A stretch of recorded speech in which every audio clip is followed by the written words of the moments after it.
Greetings, my dear viewer. You're on the channel The Price of Cheating. The channel is for those who appreciate traditional family values and condemn adultery. So be sure to subscribe to the channel. Let's get started. This is my story. Take it as you will. I sensed trouble as soon as they walked into the bar. Not the kind that ends in a brawl, but the kind that brings unwelcome news. Until a few months back, I thought of these people as friends. When things went sideways, I hoped they'd just stay quiet. Those I discovered had known about her affair were instantly cut off. I made it clear that we were done. Some tried to argue, saying they hadn't wanted to choose sides, or that she still loved me, hoping I'd move past it. I wasn't interested. It took several encounters and heated words for them to realize I was serious. Now, if any of them approach me, I turn away. The handful of friends I still keep understand the situation and don't bring her up. If they slip and mention her, I excuse myself and walk out. 6 months have passed. The paperwork is finalized, testimonies given, and my offer to split everything down the middle was more than fair. She fought it tooth and nail. We tried mediation, but neither of us would budge. Most of the mediator's conversations were with her, trying to convince her that she was getting a generous deal. Then she proposed counseling. I refused, telling the judge it was a waste of time and money because I would never reconcile. The judge listened as Becky turned emotional, even threatening me with jail time. I shrugged. Just let me know when to go. Are you certain this marriage can't be saved? The judge asked. Yes, completely. I told them I'd never live with her or attempt a relationship again. We don't have kids and we share few friends now. My business partner and his wife were complicit in hiding her affair, so they're out of my life too. Ending my marriage feels like just another part of moving on. Maybe I was a bit harsh, but she kept testing my resolve. I spent 3 weekends in jail before she abandoned the idea of counseling. The women in our social circle had their mission, evident in the look in their eyes. The men looked uneasy, and I knew they hadn't come to this bar by accident. It was 25 miles out, in a neighboring town. I'd told my new bartender, a sharp woman in her 40s, that I no longer wanted to go to my old bar. She and her husband ran the place, and over time, she coaxed bits of my story from me. Married for 21 years, she'd seen it all. She was great because she never judged, though I could tell she sometimes wanted to. One night, I told her she could share her opinion just once, if it meant she'd stop wondering. When I finished, she looked me over. I've only heard your side, she said. Maybe it's just your version, but I doubt it.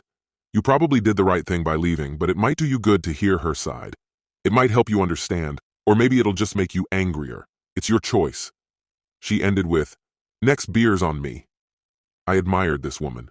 She had a way of letting you drink as much as you wanted, but not without taking your keys first.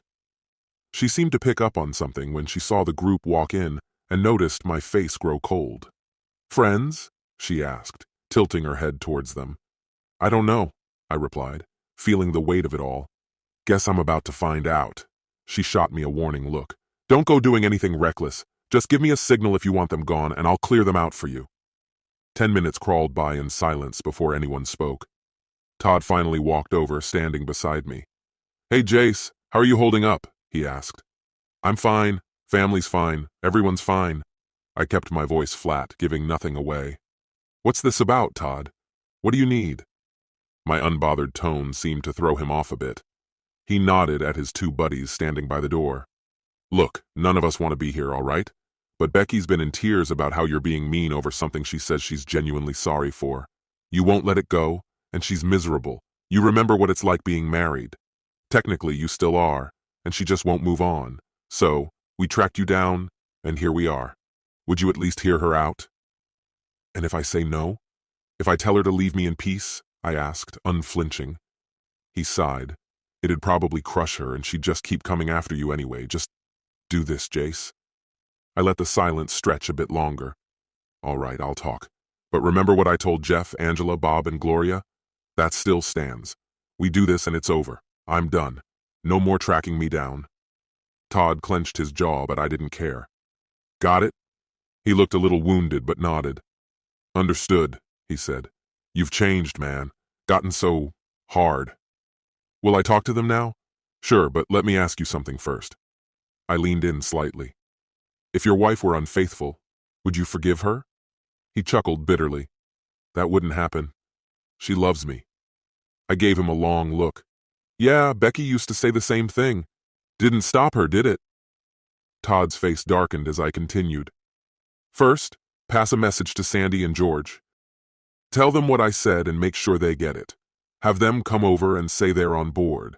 I'm not sure they're as collected as you are. Then let the women know I'll give them 10 minutes, no more. They better choose their words carefully because this is the only shot they're getting.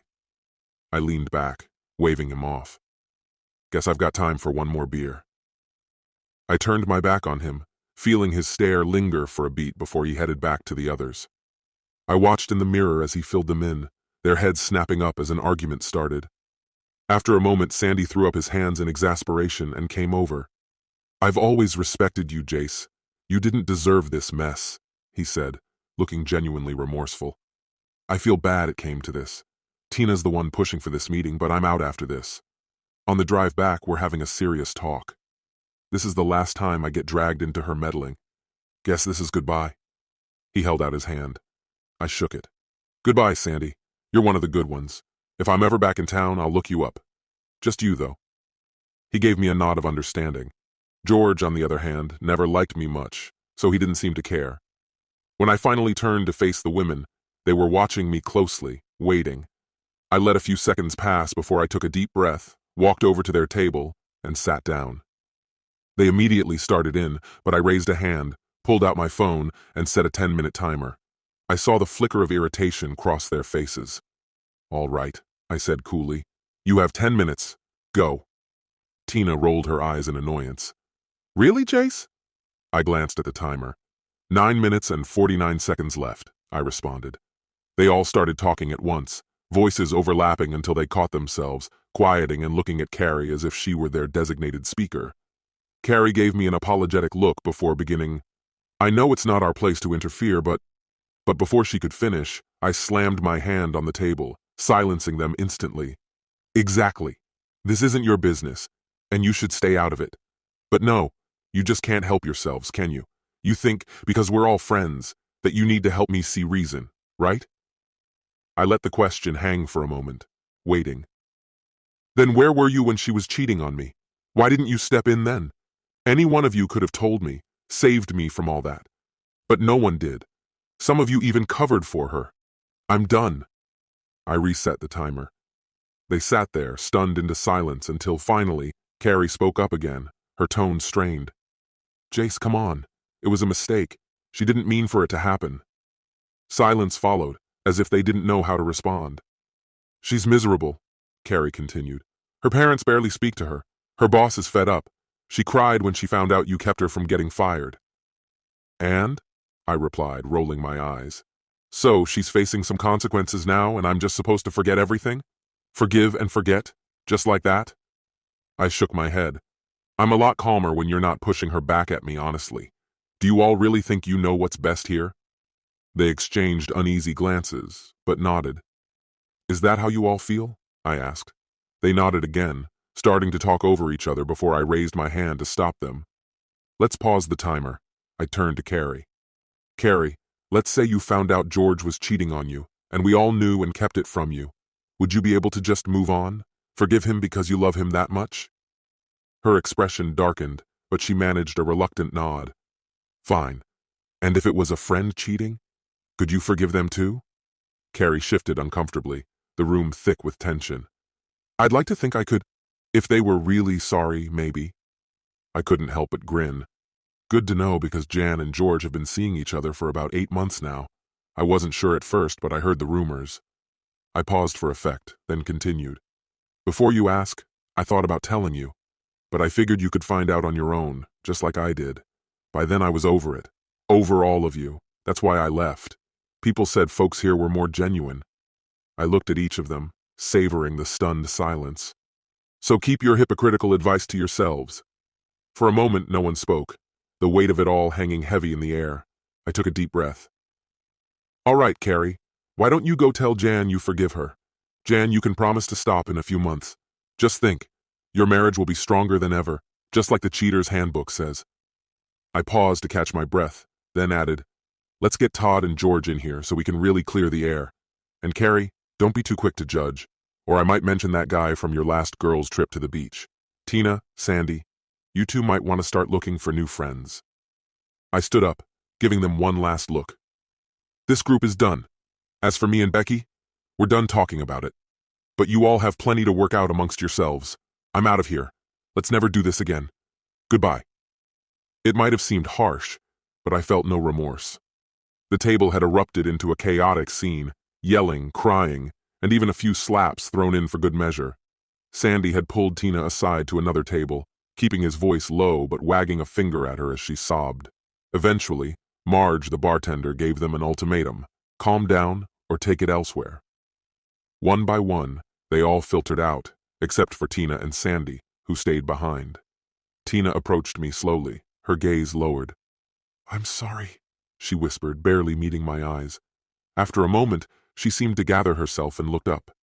"It's just, we all thought you were the best of us." "You two always seemed so happy," she continued.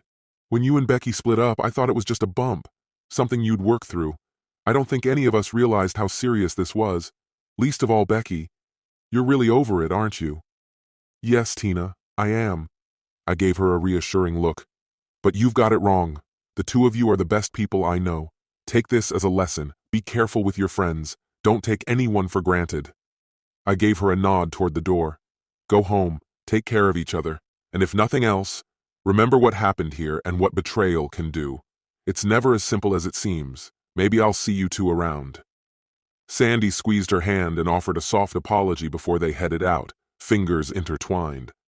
Marge glanced at their retreating figures. "They seem like a sweet couple, those two. But the others?" She shook her head. "Might see more people from your hometown hitting up divorce court soon." I nodded, handing her my keys along with $30 for a cab ride home. Switching to whiskey, I sat back and let my own reaction sink in. It surprised me as much as it had shocked them. I always saw myself as a good guy, and maybe I still was, but betrayal hits differently when you're deeply invested in someone. The love I felt for Becky only intensified the sting. Funny thing is, I didn't even feel drawn to her at first. She was flirtatious, a bit unsettled, and we didn't date for 2 years after meeting. She was best friends with Cindy, my business partner's wife, who kept trying to push us together.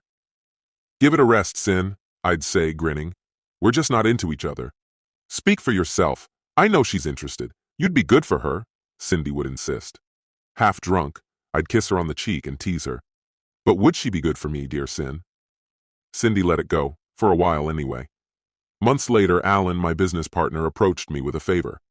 "Jace, I know it's short notice, but Cindy, Becky, her boyfriend, and I are all going to the theater tomorrow. Mamma Mia is playing, and you've been talking about that show for ages. Becky's boyfriend just broke up with her, and she's in rough shape. Would you come along and keep her company?" I thought about it, then shrugged. "Thanks, but no thanks, Al. Not sure I'd enjoy it with someone nursing a broken heart. Besides, you've been hyping this show up for weeks. I'll pass." We chuckled, and I thought that was the end of it. Later that evening, though, Cindy called me. "Please, Jace, she's really in a bad place. Just go. Give her a night with a decent guy." "I don't know, Sin. I'm not sure I'm up for comforting someone who's falling apart," I replied. "She won't fall apart. I promise," Cindy pleaded. "Just, please, Jace, I'm asking as a friend." I sighed, feeling the persistence wear me down. "Fine, but only because I want to see the show." "You jerk," Cindy laughed. "Now I have to pick up some fancy lube on the way home, maybe cherry-flavored." We shared a laugh, the image both ridiculous and oddly comforting. Alan was 64, with a beard adding years to his appearance. Cindy, on the other hand, couldn't have been much over 53. "Really, though, thanks for setting this up, but if tonight is a letdown, you owe me," I teased. With that, we turned our focus back to work. Dinner came first. Becky joined us, appearing subdued but not in a way that demanded attention. I realized I hadn't truly looked at her before. Slim and in good shape, she was around 57, with a petite build and auburn hair styled in soft waves falling to her shoulders. She had a beautiful face, with lively brown eyes and a mouth that hinted at a quiet confidence. She knew her appeal and wasn't above using it to get what she wanted. I'd watched her charm men, only to leave them mystified and grinning when she strolled away. We later attended a show, and afterward the girls broke into their favorite song from the performance, singing in the parking lot. Grinning at Al, I joined in, and soon half the lot was singing the finale with us. Afterward, I suggested we head to a quiet club for a drink, a place where conversation wouldn't be drowned out by noise. There was a small band, 2 keyboardists, a drummer, and a musician alternating between guitar and bass. The music was soft and slow, ideal for the couples swaying on the modest dance floor. Soon enough, Alan and Cindy drifted to the dance floor and Becky nudged me to join her. We danced, the rhythm soothing. She leaned in and whispered, "Thank you." "For what?" I asked, caught off guard. "For reminding me that there are still good men out there," she replied. "Cindy told me to behave tonight and I'm trying. I know you didn't want to come, but I'm really glad you did." I found myself replying, "Me too." And I realized it was true. "Becky, whether you realize it or not, you're a remarkable woman. Dial back the flirting, find someone who appreciates you, and you'll be genuinely happy. No judgment. It's just something I've picked up over the years." Her expression softened. "Thank you. Do you really think that of me?" I smiled. "Yeah, and you've got the nicest figure I've ever seen too." She laughed, nudging me lightly. "Have you noticed you're always a step or two behind me?" We both chuckled as the song ended, drifting back to the table with relaxed smiles. Cindy looked at us with a curious grin. "What were you two discussing?" "How Jay thinks I'm a good woman, most of the time anyway, and apparently I have a nice figure," Becky replied with a smirk. Alan nearly choked on his drink, while Cindy burst into laughter. Alan glanced at me, raising an eyebrow. "What? Oh, come on, don't tell me you haven't noticed." Cindy shot him a curious look. "And what about me?" Alan hesitated, stumbling over his words until I jumped in to rescue him. "Cindy, you do have a great figure, but Becky's got you beat on the backside." Alan glanced at Cindy, stifling a laugh. "But listen, Cindy, you've got the most amazing chest," I continued, which earned me a pair of incredulous stares from the women and a roar of laughter from Alan. "Jace, stop before you dig yourself in any deeper," he warned, chuckling. With a smooth recovery, Alan pulled Cindy close. "Honey, yes, your backside is lovely, and your chest is beyond compare. But you're the one I love, and that's all that matters." I marveled at Alan's knack for talking his way out of anything, watching as Becky laughed, turned around, and playfully shook her hips at him. I wished I had a camera to capture that moment. Not to be outdone, Cindy pulled me into an affectionate hug, nearly smothering me in laughter. We all laughed until we had tears in our eyes, then ordered another round of drinks and danced 3 more times. During the final song, Becky danced close, leaving me pleasantly unsettled by her nearness. As the song wrapped up, she leaned back with a smile. "You're a good guy, Jace, but don't forget, you're still a guy." She gave me a warm kiss, asking me to promise I'd call her soon. 2 weeks passed, and I hadn't called. That Saturday, Cindy rang me up, her voice sharp with irritation. "Jerk," she snapped. She'd called me that before. I like to think she meant it playfully. But now she was frustrated. She just convinced her friend there were decent guys left, and then I ghosted her. She was hurt. Cindy finished her scolding, and I stayed calm. "Cindy," I replied evenly, "what's Alan been up to for the last 2 weeks?" "You know what he's been doing," she said, exasperated. "He's been working those insane hours with you to finish the Jameson project." "Exactly," I said, keeping my tone gentle. "And what have I been doing?" "Running Alan into the ground because you both practically live at the office," she grumbled. Then it clicked. "Oh, right. Oh." A pause. "I'm sorry, Jace," she admitted. "I should have thought of that. I'll let her know you'll call soon, if she's still interested." "Tell her I'll call Thursday. I will. I promise." I hung up, thinking over what I'd said. It felt like one of those rare moments when you realize a simple truth. "Look, Cindy," I'd told her. "She's your friend. Of course, you want to protect her and make her happy. I get it." Then, I hung up as she continued to apologize. Thursday came, and I finally called. She sounded thrilled, and we planned a date. She wanted to see a movie, then head back to our favorite club. I suggested we add dinner to the mix. We had a wonderful evening. The movie was a letdown, a sappy tearjerker, but dinner and dancing more than made up for it. By the time we left, she was holding onto my arm with a smile. When we got to her door, I surprised her by not coming inside. She looked disappointed until I explained. "I'd love to, really, but Alan and I have work tomorrow. We're almost done with a big project, and this job, plus another we're hoping to secure, could make things a lot more stable for us. Calling her honey seemed to hit just the right note. She pulled me into a passionate kiss, followed by another. Finally, I had to pull back. Wow. Do you know how hard it's going to be focusing at work tomorrow, thinking about these kisses? If I mess up the job, it's your fault. She laughed, a sweet sound. You'll be fine. If you like those kisses, just wait. There are even better ones. That wasn't even my best. That was an I really like you first date kiss. Keep impressing me and you'll get my very best soon, she teased, giving me a playful push. Now go, conquer the business world, and call me soon. The next day, she and Cindy surprised us by showing up at the office, arms full of home-cooked food. You guys need to eat, don't you? She declared, breezing past me. They spread a feast on the conference table, letting us take a break from work. When we were done, they packed up and cleaned everything. I found her bouncing on the conference table, testing its sturdiness. What are you doing? I asked, amused. Just making sure it's strong enough, she said with a grin. I don't want it collapsing when we celebrate. Cindy laughed and joined her, sharing in the playful moment. Yeah, it'll hold us, I said. Goodbye, sweetheart. Becky stood up and waved. Goodbye, honey. Can't wait to see you this weekend. We're heading to the lake, to grill, swim, and relax. You all could use a bit of sun, she teased.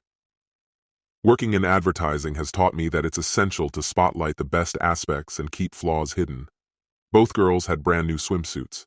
Becky's top was modest enough, but her bottom was barely there. Cindy, on the other hand, had a conservative bottom paired with a top that left little to the imagination. It's honestly a mystery that we didn't get kicked out of the state park. Perhaps having the lifeguards and park manager be men worked in our favor.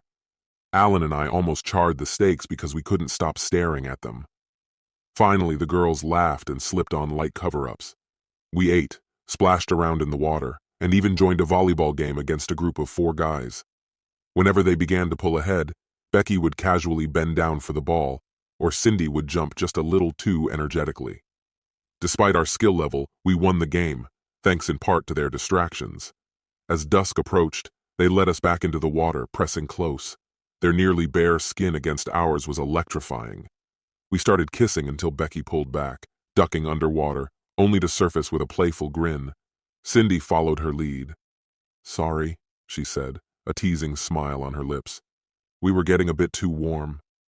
That evening left a lasting impression on me. Even now, amid the heartache and loss, I can't help but remember that night. We were inseparable back then. Cindy and Alan would often meet up with us for lunch once or twice a week. One of us would bring food, the other would pick something up. We learned that the conference table was pretty sturdy. Unfortunately, the couch was less so. We ended up having to replace it after one of Alan and Cindy's particularly spirited lunches. We were on the brink of moving in together when we hit a rough patch. Looking back, I think of it as a red flag I should have heeded. We'd landed a significant client we'd been aiming for, and the workload became intense until we could afford extra help. Since I usually put in more hours than Alan so he could spend time with Cindy, Becky and I hadn't been out in nearly a month. She was used to a lot of attention, and it didn't sit well with her. Our last 2 calls were tense, despite my attempts to apologize. One Saturday around 5, I'd had enough. I decided to call her up and suggest we spend some time together, but she wasn't home. I called Cindy, who told me Becky was out with her coworkers. She even scolded me for not being attentive enough. Irritated, I responded, Fine, starting next week, tell Alan he's working every hour I work. Sound good? She tried to take back her words, but I hung up. 40 minutes later, Becky called. Where are you? She asked. I couldn't reach you, so I'm back at work. Enjoy your night out. I'll call you tomorrow. I didn't wait for her to reply before ending the call. Cindy's comment had dampened my mood, and I needed some time alone. I returned to the office but decided to grab a bite. A small place down the block served incredible hot dogs, so I stopped in and ordered 2 loaded with toppings, along with a side of freshly made onion rings. After all, there was no one to kiss tonight, right? Still, I popped a few breath mints on my way out. As I headed home, I remembered a club Cindy had mentioned once. It was a bit like another spot we liked, only with a jazz theme. She'd heard about it and thought it could be a fun change of pace. Whether or not I ran into anyone I knew, I figured it might be worth checking out. The bar had a warm, inviting ambiance, with low lighting that softened the edges of dark wood furnishings and a cozy, pub-style kitchen setup. A small 3-piece jazz band was playing, filling the space with music from a drum set, piano, and upright bass. They were pretty good, even though jazz wasn't really my thing. The sound of Becky's laugh drifted over to me, and I remember feeling a small surge of happiness. This was the spot she and her girlfriends had chosen for a night out, just as I was checking it out myself. I stepped further into the lounge and spotted her, arm in arm with a man I didn't recognize as they made their way toward the dance floor. I didn't feel alarmed. Becky and I had danced with others before. It wasn't unusual. Even though we accepted invitations to dance, it wasn't something we did often. I glanced around and noticed there weren't any single women in sight, so I decided to hang back and see how the night played out. I found an empty table along the side and took a seat, keeping my distance. They danced 3 more times, and by the 3rd song, he had his hand settled low on her waist. The kiss they shared at the end of their dance, and again back at their table, left no room for doubt. We hadn't set any strict boundaries about exclusivity, but I'd expected her to be upfront if she was seeing someone else. I can't deny. It hurt. Deeply. Accepting it as a life lesson, I was about to leave when I remembered her casual remark about a night out with the girls. I flagged down the waitress and tipped her $20 to deliver a round of drinks to their table in 5 minutes. She eyed me carefully and asked if this was going to cause any trouble. I reassured her that I'd be leaving and simply told her that they were old friends, and I wanted to send them a drink before heading out. She seemed to accept it, even if partially. Once she turned to go, I waited a moment before calling Becky's phone. The band took a break just then, and I could hear her phone ringing across the room as she reached for it, saying something to the guy beside her. "Hi, honey. Did you change your mind?" Her voice was light, affectionate. It sounded almost genuine. "No, just tired," I replied. "Heading to bed soon. Say hi to the girls for me." "Where are you?" she asked, her voice a bit uncertain. "It sounds so quiet there." "Oh, the band's on break, and the girls are in the bathroom," she responded smoothly. "I'm just keeping an eye on the drinks." Right then, the waitress arrived with their drinks, and both of them glanced in my direction. I stepped out from the shadows, offering a cool nod. "The hat looks good on you," I said, deadpan. "Maybe remind your friend to be careful in the restroom dressed like that. People might get ideas." Her mouth opened and closed a few times, at a loss for words, as I turned and left the bar. I crossed the street and waited in the dimness of a nearby parking lot. After a few minutes, Becky came out, glancing around frantically. Her date followed close behind, muttering something to her, but she shook him off, looking distracted. My phone started buzzing, but I switched it off. I had no interest in whatever explanations she might offer. I watched from the shadows as she stood there, her date trying to convince her to come back inside.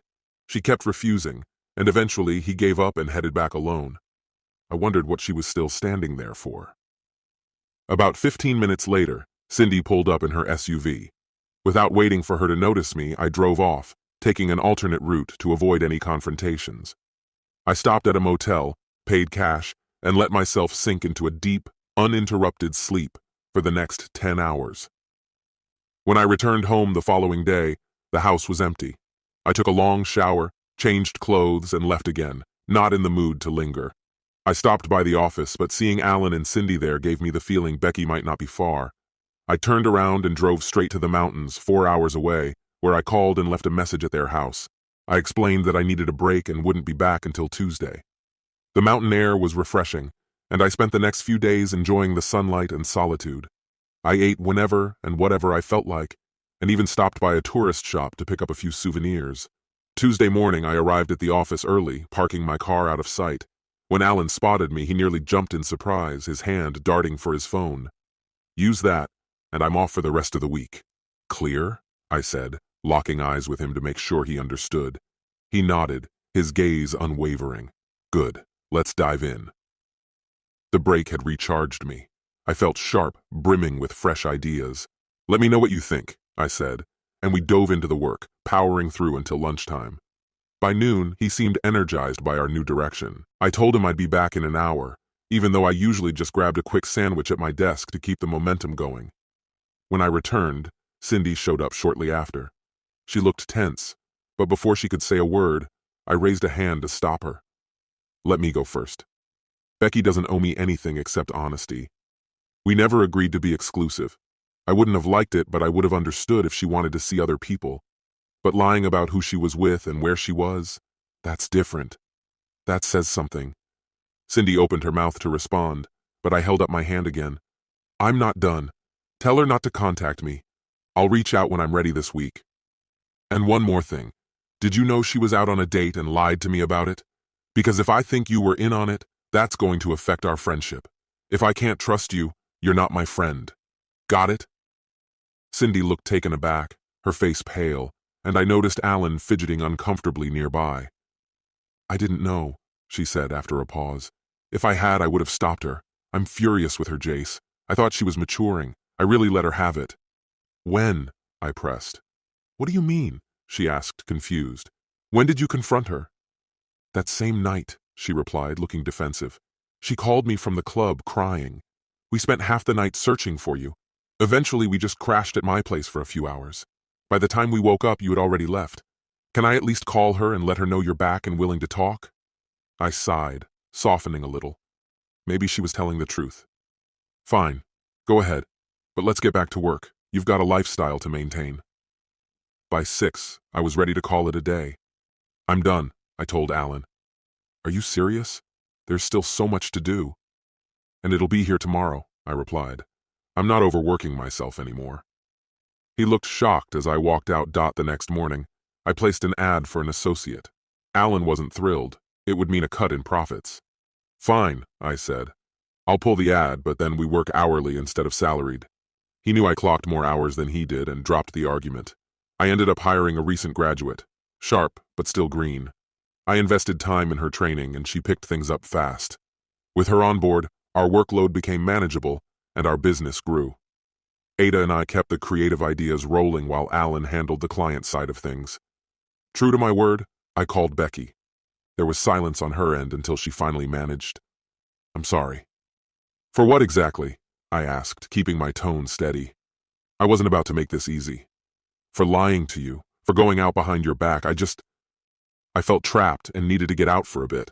I wasn't going to do anything more. I just needed someone to talk to. She hadn't expected my response. I get it. You hadn't given any promises, but I still expected honesty, and you lied. So how am I supposed to trust you now? I was hoping there could be something real between us. I thought maybe you wanted that too. Oh, right. A leopard never changes its spots. She bristled at my words. Damn you. You've always thought I'd fall short, haven't you? Well, guess you're pretty pleased with yourself now, saying I told you so. For the first time, I'd started falling in love. It was new, terrifying, and lonely all at once, something I'd never felt before. I messed it all up. I'm sorry, I murmured, my voice barely above a whisper. She sighed. I'm sorry too. I was already in love with you, she admitted, and there was a note of pleading in her tone asking me to stay. But I ended the call. For 2 long weeks, we didn't speak. When we finally did, I wasn't ready for how she'd respond. Do you want to go to a club on Saturday? She asked, sounding frustrated. Maybe grab dinner at that new Indian place first? Forgiveness granted, but with a hint of judgment. So, has my punishment ended? I replied, then gently hung up again. I was done with this. Not long after, Cindy called me. What did you say to her? I asked. I asked her out, she said, her voice flat. There was a long silence. I wondered if Cindy had hung up, then finally asked, And? What did she say? She didn't say yes, Cindy replied. And that's what matters. Good night, Jace. 2 days later, she called again. I'm with Becky right now, Cindy said. If I hand her the phone, will you talk to her? Yeah, but only if she talks and doesn't start yelling. Tell her she needs to be calm. If we're going to talk, I need her to know that it's getting easier for me to just let things go. Cindy relayed my words, and I heard their hushed conversation before Becky came on the line. Jace, she said, her voice softened. Hi, Becky. I'm really sorry for everything, she said. I'd like to start over if you'd let me. Just see me as someone new, okay? Alan's hosting a barbecue on Sunday. Would you come? She asked. For visiting or for cooking? I teased. She chuckled. Well, Alan would char anything he puts on the grill, so both, if you don't mind. Make your famous potato salad and it's a date. All right, I will. Thank you, Chase. It took us 5 months to rebuild what we'd lost. I dated other people in that time, which made her furious, but I was honest. Whenever I couldn't see her and told her the reason, she held back her anger. Eventually, we decided to give it another try, but this time we set clear boundaries. If we're doing this, I told her seriously, it's going to be just us, no one else. Do you get that? Even if you're out with friends, if I find out you didn't tell me, we're done. There won't be second chances, I warned her. I won't be keeping tabs on you. You're on your own, and if anything goes wrong, it's your responsibility. She agreed so quickly it made me wary. Take some time to think about this, Beck, I insisted. I'm talking about the long term here. I don't want your answer right away. I paused, then added, also, I'll need to get tested before we go any further. I don't want to bring any risks into this. The first time it really hit her that I'd been with others before, I saw her eyes well up, though she held back her tears. All right, honey, she said. I haven't been with anyone else since you, but I'll go get tested too. My mind's already made up. A week later, with clean test results in hand, we traded keys to each other's apartments. Being with Becky was always thrilling, but getting close again took a toll on me. I was sore, drained, and even dozed off at work twice. Alan mentioned something to Cindy, and soon enough she told Becky to ease up on me occasionally. Becky agreed, though I could tell it wasn't her first choice. I kept my long hours, just not quite as intense as before. Through it all, I'd learned to set priorities. After 8 months of living together, I called her at work. Can you get off early today? There's something important. She didn't hesitate, and I picked her up with a fast food bag in hand. Sorry, babe, I said, handing it over. This'll have to hold you over till dinner. I wouldn't say a word about my plans, only that it was a surprise. We drove into a nice neighborhood, stopping in front of a house with a for sale sign and a realtor waiting outside. The realtor smiled and asked, Is this your wife? I grinned. Maybe, I said. I'll know by the end of the day. Becky looked at me like I'd completely lost it. All right, let's have a look, shall we? The realtor led us inside, chatting away. Men, bless them, rarely understand what makes a house a home, wouldn't you agree? They get the structure, brick and wood, but not the comfort, the possibilities. It was a cozy place, 3 bedrooms, a big yard, and a small patio. Could you give us a minute? Becky asked the realtor, then pulled me into the living room. She glanced around, taking it in, then looked at me, her expression a mix of wonder and suspicion. Okay, what is going on? Isn't it obvious? I replied. We're house hunting. I explained, I don't want to start our married life in an apartment, and we'll need room when we have kids. She looked like she hadn't heard anything past married life before she threw herself into my arms. My head scraped against the mantel, but I barely noticed. She cried, laughed, then got serious all at once. So, where's my ring? She asked. I thought we could pick it out together, I said. The realtor wandered back in, overhearing my last line, and chuckled. Told you, men are clueless. Ready to see a few more homes? Becky was so excited she practically dragged us from house to house. I sat back while she and the realtor discussed things like location, schools, and shopping options. After 5 minutes, I lost track. We toured 4 more houses before circling back to the first one. Standing in the living room, Becky looked at the mantel, smiled, and said, This is it. In just a week, the paperwork was done. Business was booming. We'd hired another worker, and Alan was training a new salesperson. With a large down payment, we moved in within the month, leaving all our old furniture behind. Becky chose everything new, except for the patio and garage where I put my foot down. These are mine, I declared. She laughed and agreed. I ended up installing an outdoor kitchen and living area with a clay oven. I loved it, and it became our favorite place to cook, even through winter. Cindy, a little envious, soon moved with her partner a block away, and we shared commutes to work. The path between our homes was well worn from all the back and forth. 3 good years passed. Cindy and her partner, unable to have children, decided to adopt. The process was long and challenging, but they stayed patient and determined. They finally adopted twin girls, 18 months old, and threw a modest celebration. The gathering quickly turned emotional as we realized the reality of chasing after 2 lively toddlers. Say goodbye to peaceful days, I teased Alan. But he shook his head, his eyes welling up. No, they're not gone, he replied. They're just beginning. Becky and I walked home in silence until we reached our driveway. When? I asked her. In 4 months, she answered. I don't want to be pregnant through the summer heat. The neighbors must have thought we were crazy.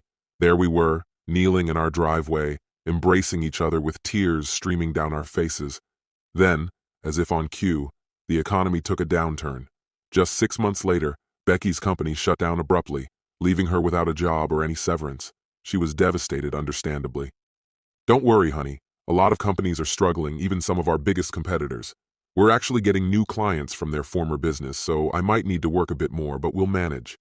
And you're great at what you do. Someone will recognize that soon. I tried to reassure her, but the economic climate only worsened, and her job search went nowhere. Hiring managers favored fresh graduates who would accept lower wages, regardless of their lack of experience.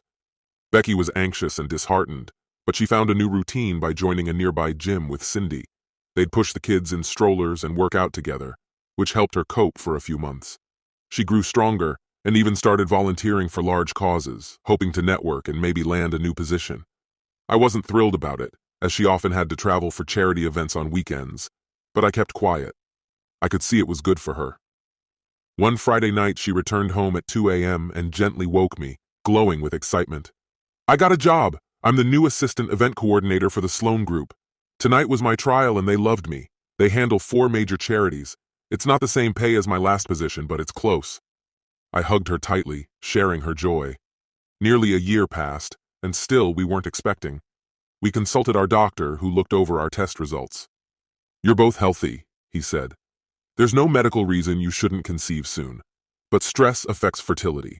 It's common among animals in tough conditions, like when food is scarce or predators are nearby. Just keep trying. It'll happen. But it didn't. The very next day, Becky approached me over lunch, looking uneasy. I need to ask you something, she began. Of course, what is it? I asked, sensing her hesitation. Could I go back on birth control for just 1 more year? I'd like to get settled into my job and make sure I don't risk losing it over a pregnancy. Just 1 more year, I promise. Honestly, I felt a little relieved. The economy was still rough, and I didn't see it improving anytime soon, so I agreed. We both found ourselves working even harder, as companies everywhere tightened their belts. If we turned down a job because of the pay, there was always another agency willing to do it for less. Becky's job often required her to attend events and oversee operations, and I joined her whenever possible. But as time went on, she went alone more often, reassuring me it was all part of her work. As her husband and a business owner, I was expected to support some of the charities she was involved with, so we chose 2 causes we cared about and committed to them. We even sent a representative from our company to attend their events. Alan and Cindy helped out on occasion, though Alan's own workload eventually kept him from joining. As the economy showed signs of recovery, our lives began to feel more stable. Becky had settled into her job for over a year now, even landing a modest promotion and a raise. With these changes, we started discussing the possibility of starting a family again. Meanwhile, I managed to persuade Ada and her husband to represent our company at a few industry events. This arrangement kept our brand visible, allowing Alan and me to focus on other pressing tasks.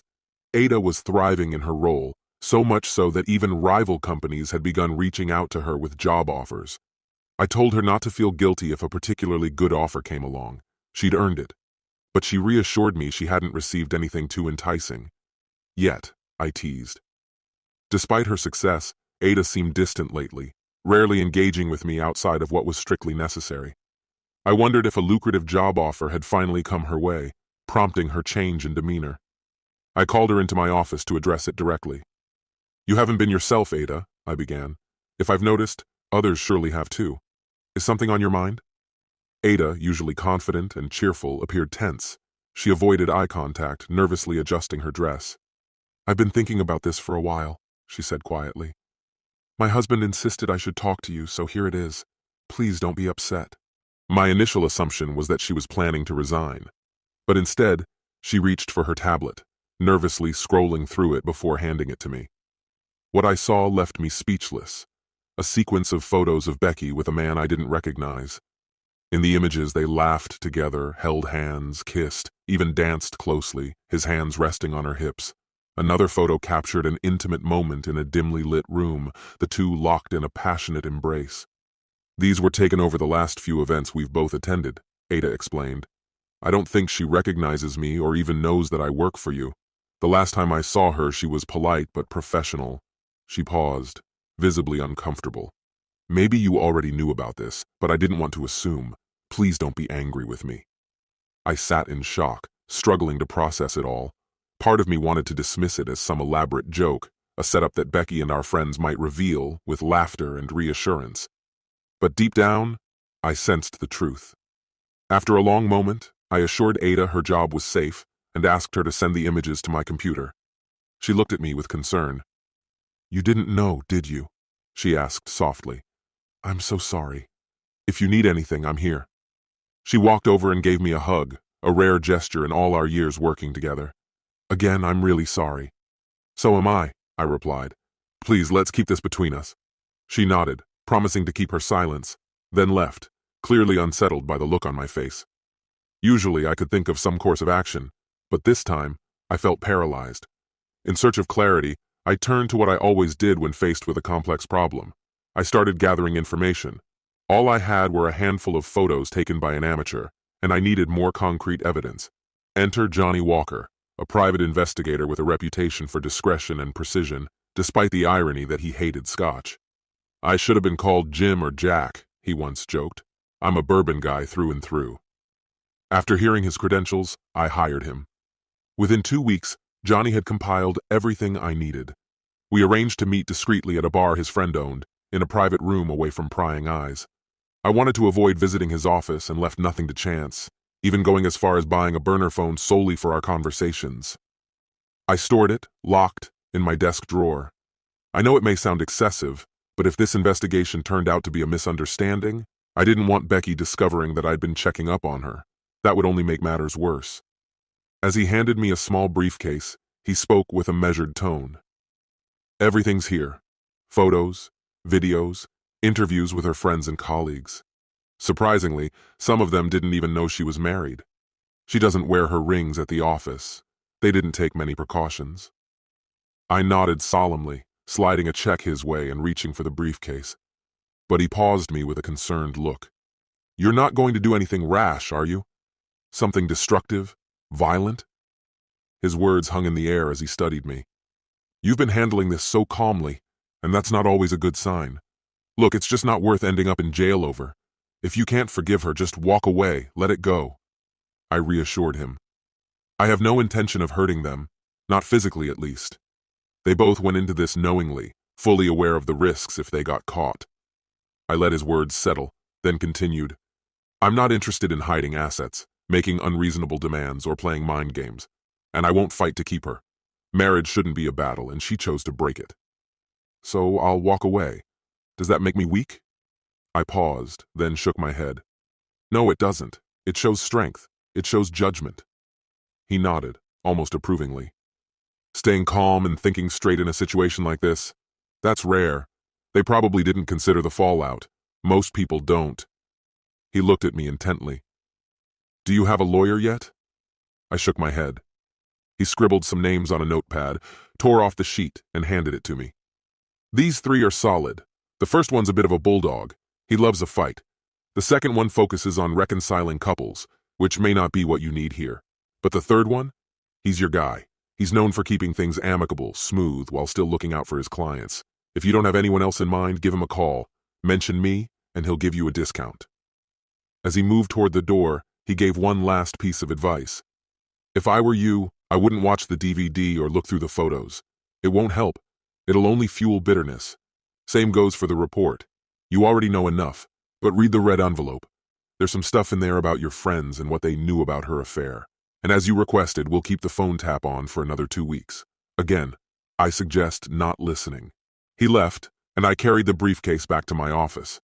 After locking it in the bottom drawer of my filing cabinet, I took out only the red envelope and set it aside, following his advice, for now. Then I picked up the phone and dialed the third lawyer on the list. Paul Whitfield ran a small firm with 2 partners in a stately old building with elegant trim, lofty ceilings, and ceiling fans from another era. Noticing my glance around, he smiled. "We own the place. I insisted on keeping the fans. They add a bit of charm." I felt an immediate sense of ease with him. As our meeting progressed, he opened up, and by the end I knew I could trust him with the divorce. He favored an amicable approach and was confident he could improve my settlement. Given it wasn't a no-fault state, he said things could work in our favor if she didn't contest. "Do you think she'll put up a fight?"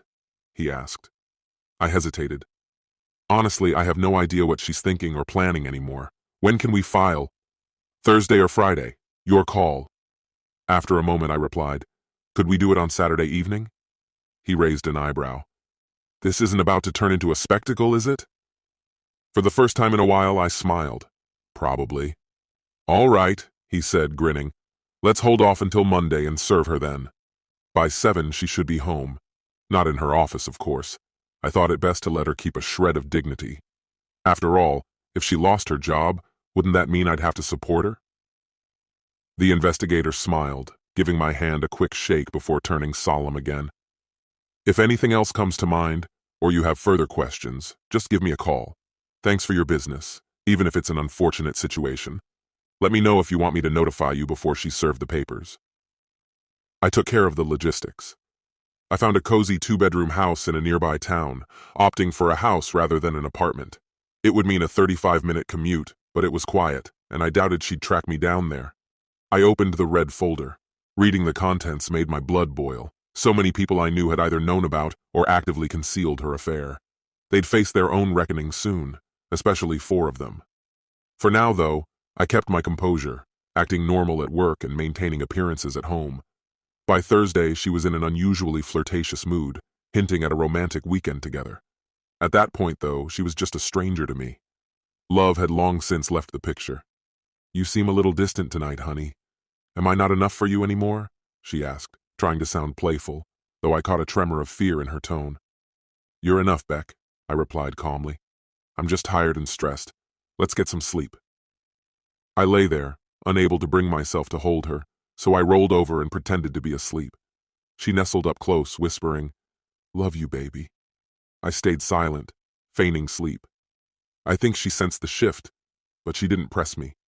I was slipping into what my friend Paul would call the danger zone. When the night of her event came, I waited almost an hour before finally stepping in. Standing on the edge of the crowd, I watched. She and her lover held hands, sneaking quick kisses. When the band began to play, they danced together. He was smoother on his feet than I ever was, but otherwise I couldn't see the attraction. He wasn't taller, stronger, or fitter than me. To each their own, my aunt would have said. I was just about to confront them when I noticed Cindy walk up and join them. They greeted her with laughter and hugs. I wondered if her lover Alan knew Cindy was there. The crowd parted as I moved forward. Becky noticed and, catching sight of me, froze. She tried to let go of his hand, but he held on, his expression one of pure contentment. He had everything he wanted after all. "Who's this, sweetheart?" he asked, still smiling as he reached out his hand. I glared. Her husband. His face drained of color as he took a step back. Turning to Becky, I raised an eyebrow. "Aren't you going to introduce us?" "Jace, sweetheart, it's not what it looks like," she stammered. "Don't bother. It's exactly what it looks like," I cut in coldly. "My wife, another man, or should I say the coward she's been sneaking around with. The lowlife willing to get involved with a married woman." My voice grew louder, and I paused, forcing myself to calm down. Her boyfriend seemed ready to bolt, but I called out, drawing even more attention. "Where do you think you're going?" I challenged. "You're bold enough to sneak around with her but can't face the consequences? Not much of a man, are you? Don't worry, though, she's yours now." Becky grabbed my arm, pleading for me to stop and talk with her. I pulled my arm free, looking her in the eyes. "I know, Beck," I said, voice steady and final. "I know. Don't bother explaining. Don't insult me with lies. We're finished." "Completely. Is that clear? I left something for you on the dining room table. It should spark some memories." I glanced at Cindy, who was standing nearby, visibly shaken. "And as for you, don't speak to me ever again. If we're in the same space, keep your distance or just leave." Wait. Did Alan know about this? She looked down, and her silence told me everything I needed. "Then let him know we're done as business partners, too. He can either buy me out or I'll sell my half." It all unraveled from there. She called, then Alan called, then Cindy kept calling. I ignored each one, erasing the messages without listening. I kept my car locked away in the garage, staying out of sight. There was a grocery store and a bar within walking distance.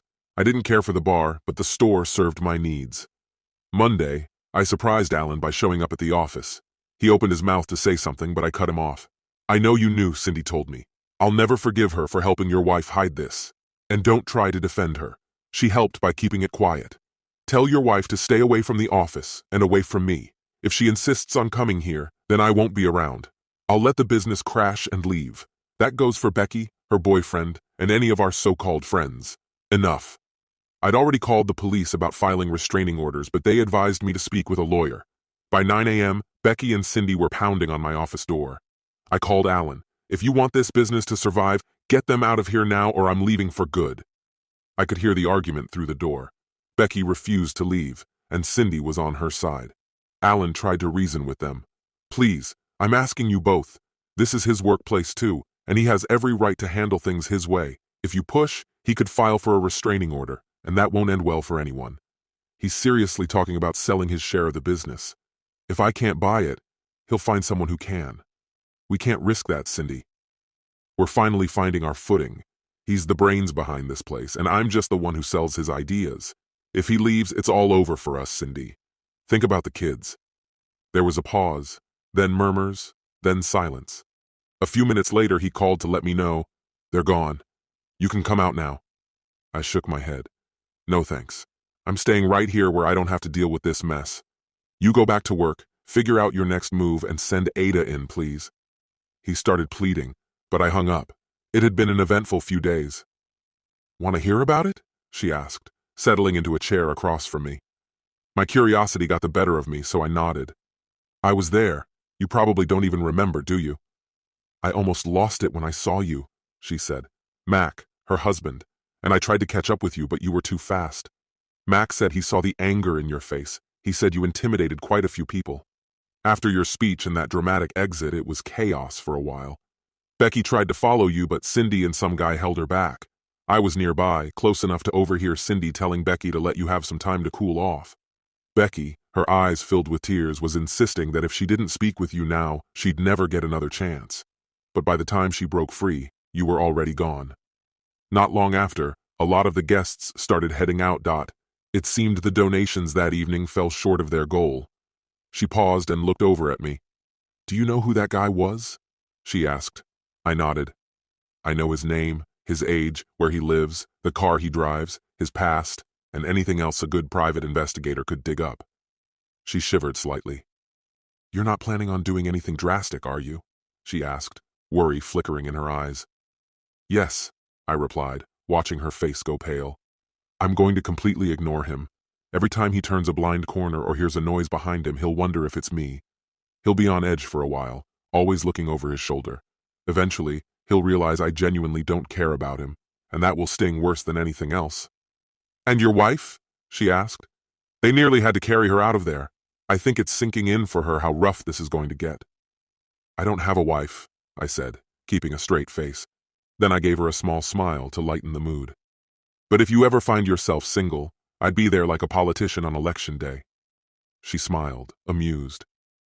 I don't usually date outside my race, she said, but I'd make an exception for you if things were different.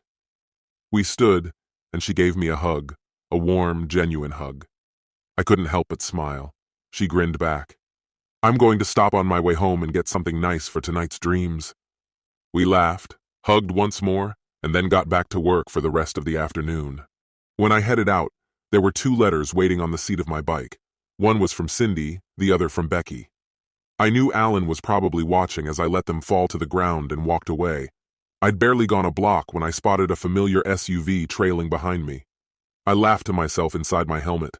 Let the game begin. I was on my Yamaha Roadster, my pride and joy with a strong engine. It was 2 years old, a repossessed bike I'd picked up at a good price. Becky loved that bike, and we'd spent countless afternoons riding around, exploring together. Keeping them close, I suddenly took a right turn on red. They were a couple of cars behind and ended up stuck at the light. I ducked into a parking lot 3 blocks down, waited until I saw them drive past, then looped back the way I came. By the time I pulled into my garage, they were likely still circling, searching for me.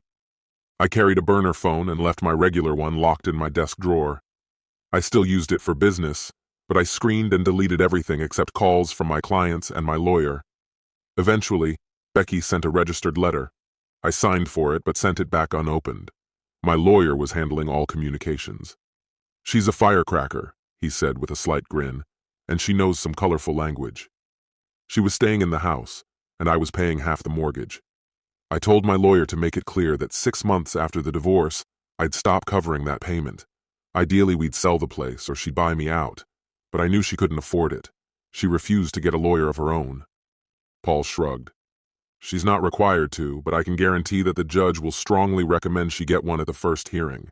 That'll be her first attempt to drag this out as long as she can."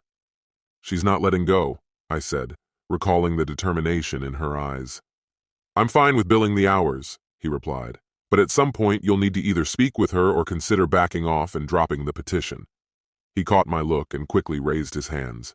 "I'm not saying you should go back to her. Just keep ignoring her.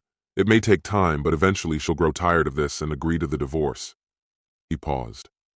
"Let's wait until the hearing. Maybe she'll come to realize she's fighting a losing battle and make things easier."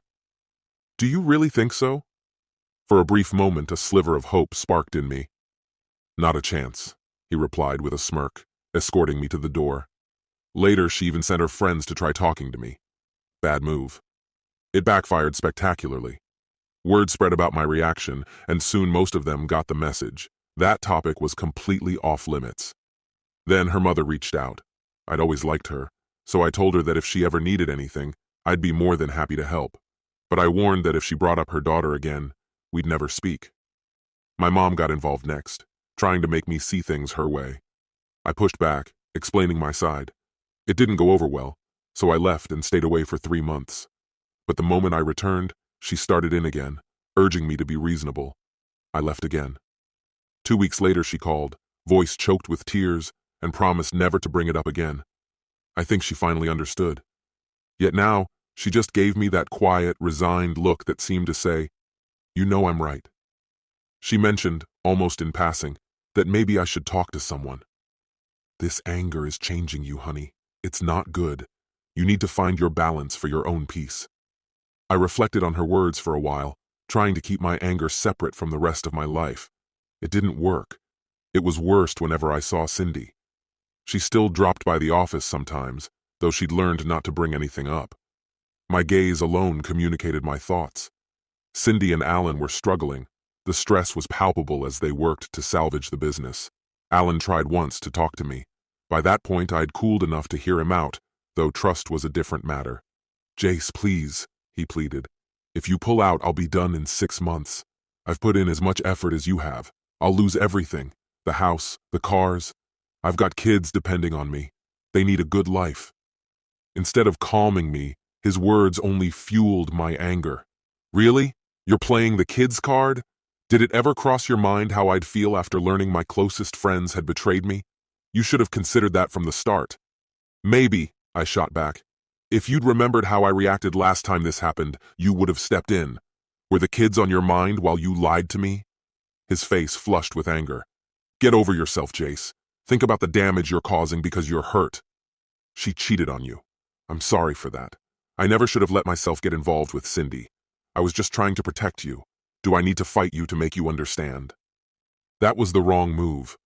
Protect me? Then why didn't you tell her she was crossing a line, or threaten to tell me if she didn't stop? I think you were more worried about the business than about me. This cash flow is over, Alan. You're talented. You'll find a job easily, especially with the economy picking up. Life might not be as comfortable, but you'll manage. Cindy could get a job too. Might be just the wake-up call she needs. And as for fighting me, don't think I wouldn't enjoy it. Mom says I need an outlet for my anger, and beating you up might do the trick. Now, if you're done here, you can leave my office. Why don't you go work on your resume or something useful? Alan was towering over me at 6'4" and carried about 60 pounds more than I did, but he didn't have my fury. I'm 6 feet tall, and every inch of me was brimming with rage. Before he could even get a word out after grabbing and spinning me around, I unleashed everything I had into a punch aimed squarely at his face. My fist connected right between his eyes, and he dropped like a building crumbling to the ground. I stood over him, slowly rubbing my knuckles. "We're finished here," I told him coldly. Get out. Don't come back unless I give you a reason to. As Alan lay there, the door creaked open. Ben, our new sales guy, stared in shock from the hallway, mouth agape. Help him up, will you? I told Ben, feeling the need to leave. I'll finish the day from home. 2 days passed before I returned to the office. Alan had received treatment for a concussion, and his eyes were framed with dark bruises that made him look like a raccoon. From that day forward, we communicated strictly by email. The incident haunted me. I realized that Punch had terrified me as much as it had him. My mom had always told me I needed help managing my anger, and I was finally beginning to believe her. Determined to make a change, I found one of the top therapists around, Kathy Grimes. It took 2 weeks to get an appointment, and when I finally met her, I was struck by her warmth. She was professional, around my age, and the family photos lining her office walls told of a happy home life with 2 kids in their preteens. Nice-looking kids, I commented, nodding at the photos. She smiled and replied, "Thank you. Do you have any of your own?" I shook my head, sighing. "I don't think that'll ever happen for me." She gave me a sympathetic look. "In this line of work, I've learned never to say never. You're young. There's plenty of time." She gestured toward the room. "Feel free to sit wherever you're most comfortable, chair or table." Her office felt like a cozy living room, with a small wooden table set with cushions on the chairs in one corner. I opted for the table, and she smiled approvingly. "Good choice. People usually find it more comfortable." She set a pitcher of water, a coffee pot, and a plate of homemade oatmeal raisin cookies on the table. "Water or coffee?" she asked, offering a choice before we got down to business. After filling my glass with water, she jumped straight into the session. "Let's start with why you're here and what you're hoping to accomplish by the end of our time together." Her directness was refreshing. I took a deep breath. "I'm struggling with anger issues," I admitted. "I want to learn to control it. I'm tired of this constant feeling. I don't even like myself much these days." Her eyes didn't flinch as she nodded thoughtfully. "That's clear," she replied. "So here's the big question. What's behind this anger? Is it something that can be resolved? And perhaps most importantly, do you want to fix it or simply move past it?" For the next hour and a half, I opened up about my life, my relationships, my failed marriage, and all the bitterness that had come from loving someone deeply and feeling completely betrayed. She listened patiently, jotting down notes and asking questions now and then. By the end, I felt surprisingly lighter, as if a weight had been lifted off me, even if just a little. "You've given me a lot to consider," she said, closing her notebook gently. "I'll review my notes before our next session. Same time next week. Does that work for you?" I nodded, grateful for her time. "And if things start feeling overwhelming," she added, "don't hesitate to reach out. I can try to fit you in earlier if needed. Would you like me to prescribe something to help you relax in the meantime?" "No, that's all right," I replied. "I'll see you next week." After a month of sessions, I began to notice subtle changes in myself. Kathy's insight helped me recognize my anger for what it was, pain and betrayal simmering just beneath the surface. One day she sat across from me, her expression gentle but serious. "Jace, you're a good person who's been through a lot. You're hurting deeply and you feel profoundly betrayed. That's why the mention of your wife stirs such a strong reaction in you. I've seen people struggle with betrayal before, but rarely with the intensity you're going through. It's tearing you apart from the inside. From where I stand, it's clear that you still have feelings for her, despite everything." Before I could say more, she raised a hand to stop me. "Loving her doesn't mean you want to stay together," she said. "The fact that your friends either defended her actions or turned a blind eye only adds salt to the wound. And when they suggested you forgive and move on, it didn't help at all. It just keeps reopening the pain. Ultimately, it comes down to whether you'll find happiness with or without her." I sat quietly, mulling over her words. It's a hard decision, no matter which way I look at it. She's hurt me deeply, not once but twice now. If I take her back, she might think she can repeat her mistakes, that I'll just forgive her again. I can't afford to take that chance. I can't handle another blow like this. I paused, and she waited patiently. "I guess it's over," I finally said. "I still love her, but love isn't enough here. The real issue is trust." I realized then that trust was completely gone, and that summed it up. And those so-called friends, yes, I get that these things are hard to confront, but the ones who lied for her, who helped keep her secrets, they're dead to me now. Looking back, I see they were mostly her friends anyway. I've always been more of a lone wolf. I enjoy people's company, but I don't need to be surrounded by them constantly. There's a line from a song that goes, "Being alone doesn't mean I'm lonely." That's me. She nodded as if to say, "That sounds right." She then shared her thoughts. "If you want my advice, I'd suggest you go through with the divorce, but you should talk to her. As long as you avoid that conversation, she'll hold on to hope. Explain why it won't work. Make her see why it's over. She might finally stop resisting the divorce. You've been against counseling in the past, but you seem calm enough now to consider it. It could actually get you the closure you need more quickly." She offered to arrange joint sessions if I was interested. I thought it over. I was exhausted. I just wanted this to be done. Maybe counseling could make her understand and finally let go. "Do you think she'll agree to it?" I asked. She nodded. "I'm almost certain. She'll likely see it as a chance to win you back, but it could still be a painful process." I told her to go ahead and set it up.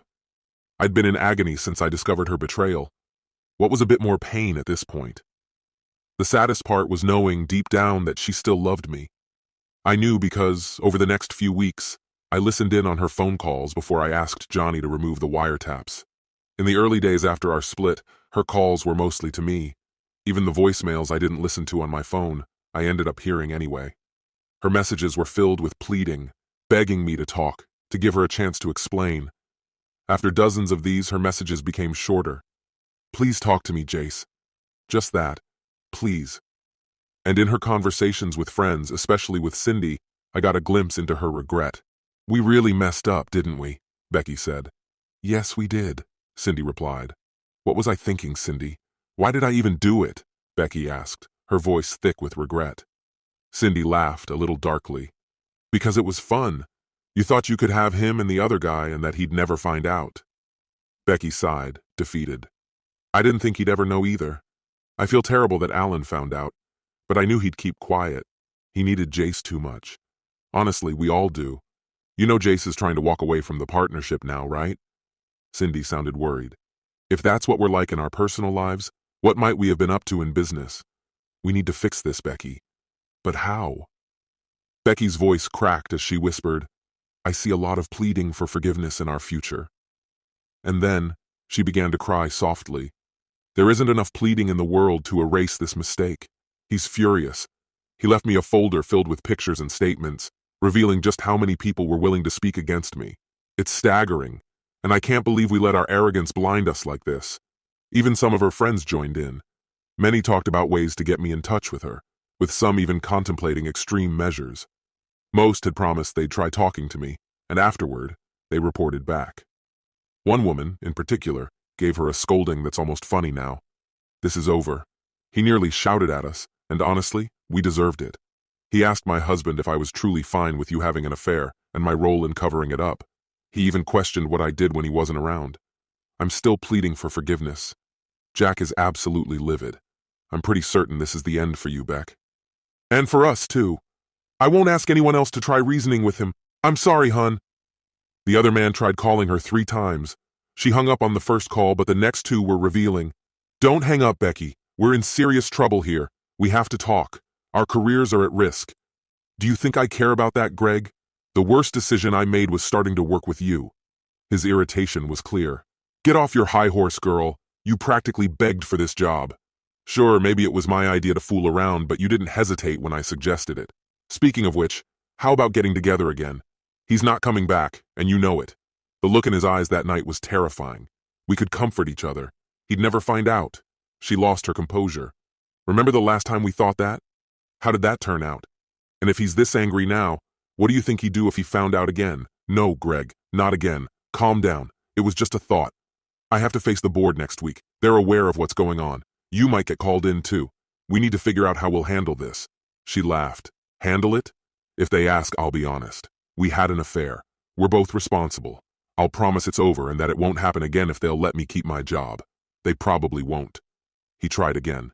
"They'll fire me, Becky, even if they don't fire you. This is all I've ever known.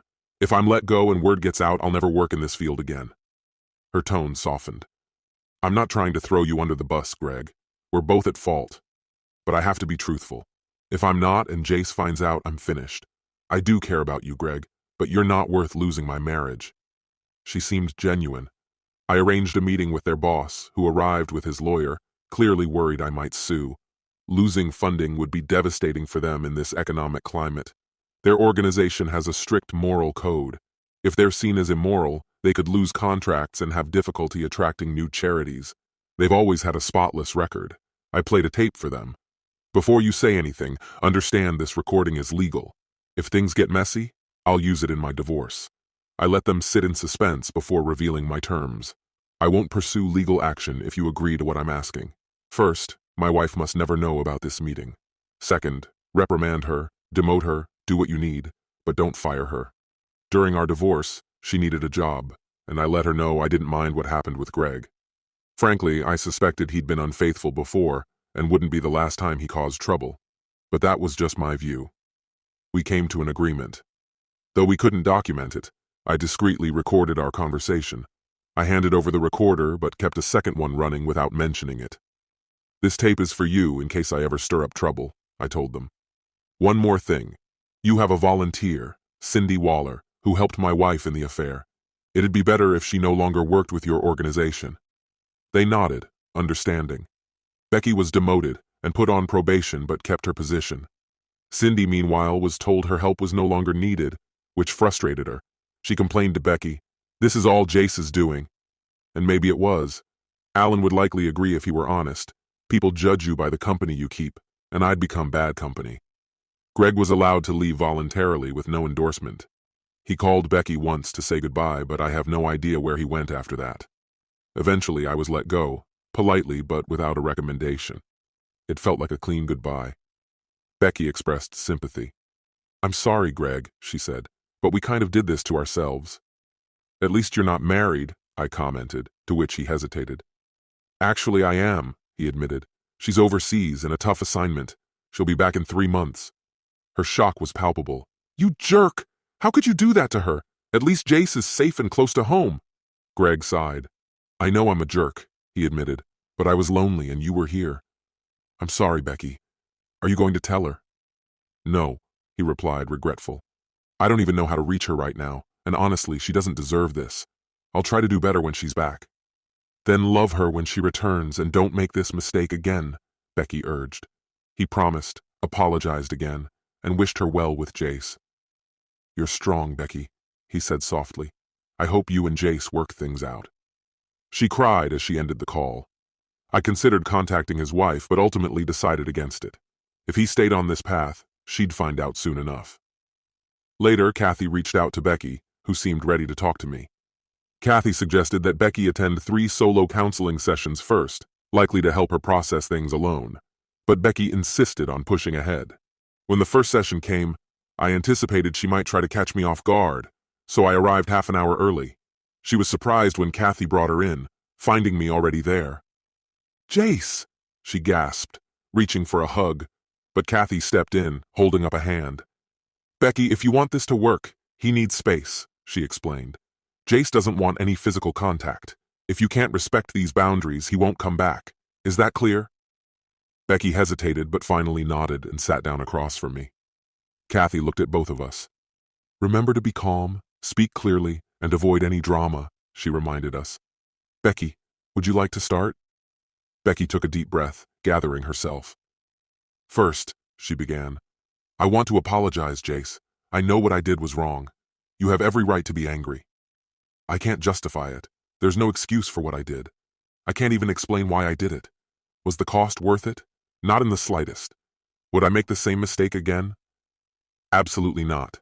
Kathy told me that saying I'm sorry isn't enough if you can't forgive me. I know I wrecked a good marriage, and now I have to convince you to let me try to make things right. Will you agree to talk to me?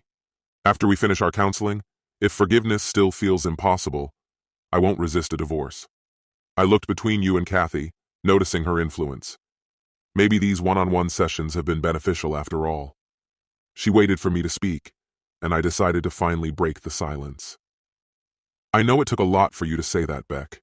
I've been doing a lot of thinking lately. 5 couples we know split because of infidelity, and they all tried therapy to salvage their marriages. Only one of those couples made it through, Gary and Sherry. But even they don't seem happy now. They've lost that warmth. They don't hold hands, don't touch the way they used to. It's been 2 years, and they still haven't truly healed. Could we live like that?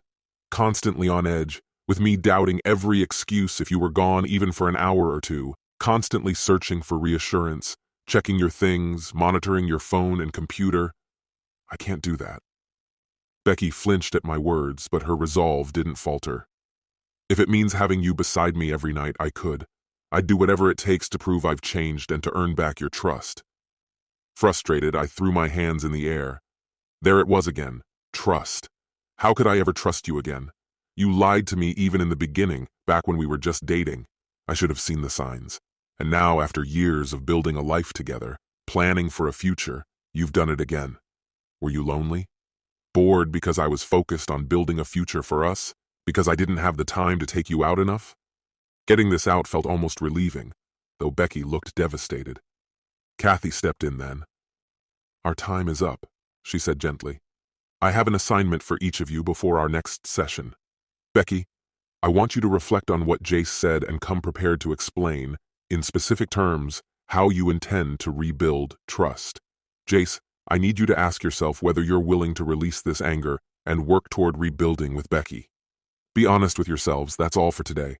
Jace, could you stay behind for a moment? Good night, Becky. We both watched as Becky got in her car and drove away.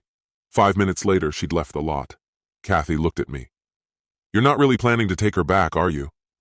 No, I said quietly, unable to hide the sadness. She nodded, resigned. I thought as much. We'll need to shift the focus of these sessions. Help her adjust to the reality. If you still care about her, try to be kind. Being kind hadn't changed anything. Kathy and I tried, but Becky couldn't let go. Eventually, I had to end it. You broke the most serious promise you ever made, Beck, I thought, remembering, and you made it seem so simple. Even now, I know she regrets what happened, but I don't think she truly grasps its gravity. For me, everything changed. But to her, it seemed like just an error, like overspending or a minor accident. Did she feel anything at all? As usual, she avoided a straight answer. You're the one who doesn't show any emotion, she'd say. Just give me one more chance. How could she stay so composed while I was unraveling? She still didn't understand, did she? I had emotions, more than she could ever know. It's not just intellect that defines our humanity. It's our emotions. Animals can think, but we can love, hate, and desire. The difference now is that I've learned to manage these feelings more effectively. I let her speak for another half hour before finally raising my hand and standing. It's over, Beck, I said. You have to accept this and move on. I'll always care about you, but that alone isn't enough. In 4 weeks, the divorce will be finalized, and it's for the best, both for you and me. You're still young, still beautiful. One day, you'll meet someone else. I told her, when that day comes, if you're ever tempted to think back, remember us. He'll deserve all of you. As I left, I could hear her sobbing, and it tore at me. 2 days later, Kathy reached out. I just finished a session with Becky. She still believes she can win you back. Be cautious. She paused. I'm sorry it had to end like this. I think it'd be good if you continued seeing me for a while. Shall we schedule something? I considered it, but replied, Not right now, I'll reach out in a month or so. Thank you for everything, Kathy. Kathy was right. Becky made one final attempt before she finally let go. I'd gotten along well with most of her family, except her oldest brother. He was a cop and a bully. Our interactions had been tense at best. After our split, he started pulling me over for minor reasons, hoping to push me to forgive her. I mentioned it to my friend Paul, who advised me to log the next few stops. Soon, her brother had to explain his actions to his superiors, and the harassment stopped. But predictably, he wasn't any fonder of me afterward. 2 weeks before the divorce was finalized, I had my first good day in ages. The sun was bright, and I was out riding my Yamaha, enjoying the weekend. Suddenly, police lights flashed behind me. I pulled over, expecting it to be routine. Instead, Becky's brother appeared, tasered me without a word, slapped on handcuffs, and tossed me into his car. I came to as he parked in a secluded spot, dragging me out while I shouted in confusion. He cuffed me to a bench, then secured Becky to the same bench. "You're going to listen now," he snapped. "I'll be back in 45 minutes. You two had better be smiling when I return." Becky started talking, apologizing as I struggled to clear my head. "Can we just talk, please?" she pleaded, her voice a mixture of desperation and hope. I looked at her, trying to find a trace of the woman I'd once married, but that version of her seemed long gone. "Do I have a choice?" I asked, forcing a small smile. "Just hand me my phone," I added. "I need to make a call, then I'll listen." She hesitated but finally handed it over. I dialed 911. 911, what's your emergency? A calm voice asked. "This is J.C. Gooding," I said quietly, fighting the panic. "I'm in Armstrong Park, on the south side, close to the gazebo. I've been kidnapped and handcuffed to a bench with someone else. I repeat, I've been kidnapped." Becky's face went pale as she realized what I was doing, and she tried to grab the phone, screaming in alarm. The commotion attracted people in the park, who began approaching us. "Sir, we're dispatching a car now. Do you know who kidnapped you?" "Yes, Shift Commander Jeff Sterling. I'm handcuffed to his sister. Please hurry." Within moments, a patrol car arrived. Becky kept shouting as the officer began working on the cuffs. But just then, her brother came speeding across the park, scattering the gathering crowd. "I'll handle this, patrolman," he barked, shoving his way toward us. The patrol officer eyed me uncertainly. "If you leave me here with him, you're complicit in his crime. You could lose your job, or even end up in jail." I insisted he contact someone higher up. After a quick call, 6 police cars arrived, surrounding us in no time. In the end, no one was taken into custody, and I was returned to my motorcycle. But the real trouble started the following day. Jeff had captured everything on his dash cam, from the moment I stopped, to his use of the taser, the cuffs, and finally putting me into his vehicle. I could have filed several charges: assault, unlawful detainment, misuse of police authority. Those were just a few options. Becky would also face charges, so I went to meet with the district attorney, bringing my lawyer, Paul, along. "My client's terms are simple," Paul said. "He'll hold off on pressing charges if the officer is disciplined by the department, and if his wife agrees to skip the divorce hearing and ends all contact." He made it clear, if they refused, we would press forward aggressively. With no alternative, they took the deal.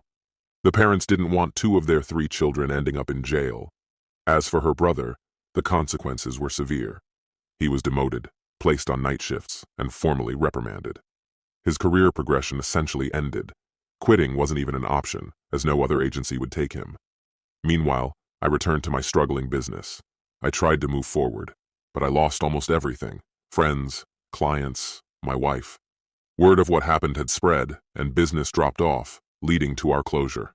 Fortunately, Ada got a better job offer and left with her trainee. Ben left soon after. The following month, I returned to the office and found a note on the door. "You win, jerk." Alan had taken another job. The dissolution paperwork was on my desk, needing only my signature to finalize it. Cindy hadn't signed it, though it was clearly her handwriting. After selling the house and collecting my share, I was financially stable enough to take some time off. I decided to take a 2-month break, got on my motorcycle, and hit the road.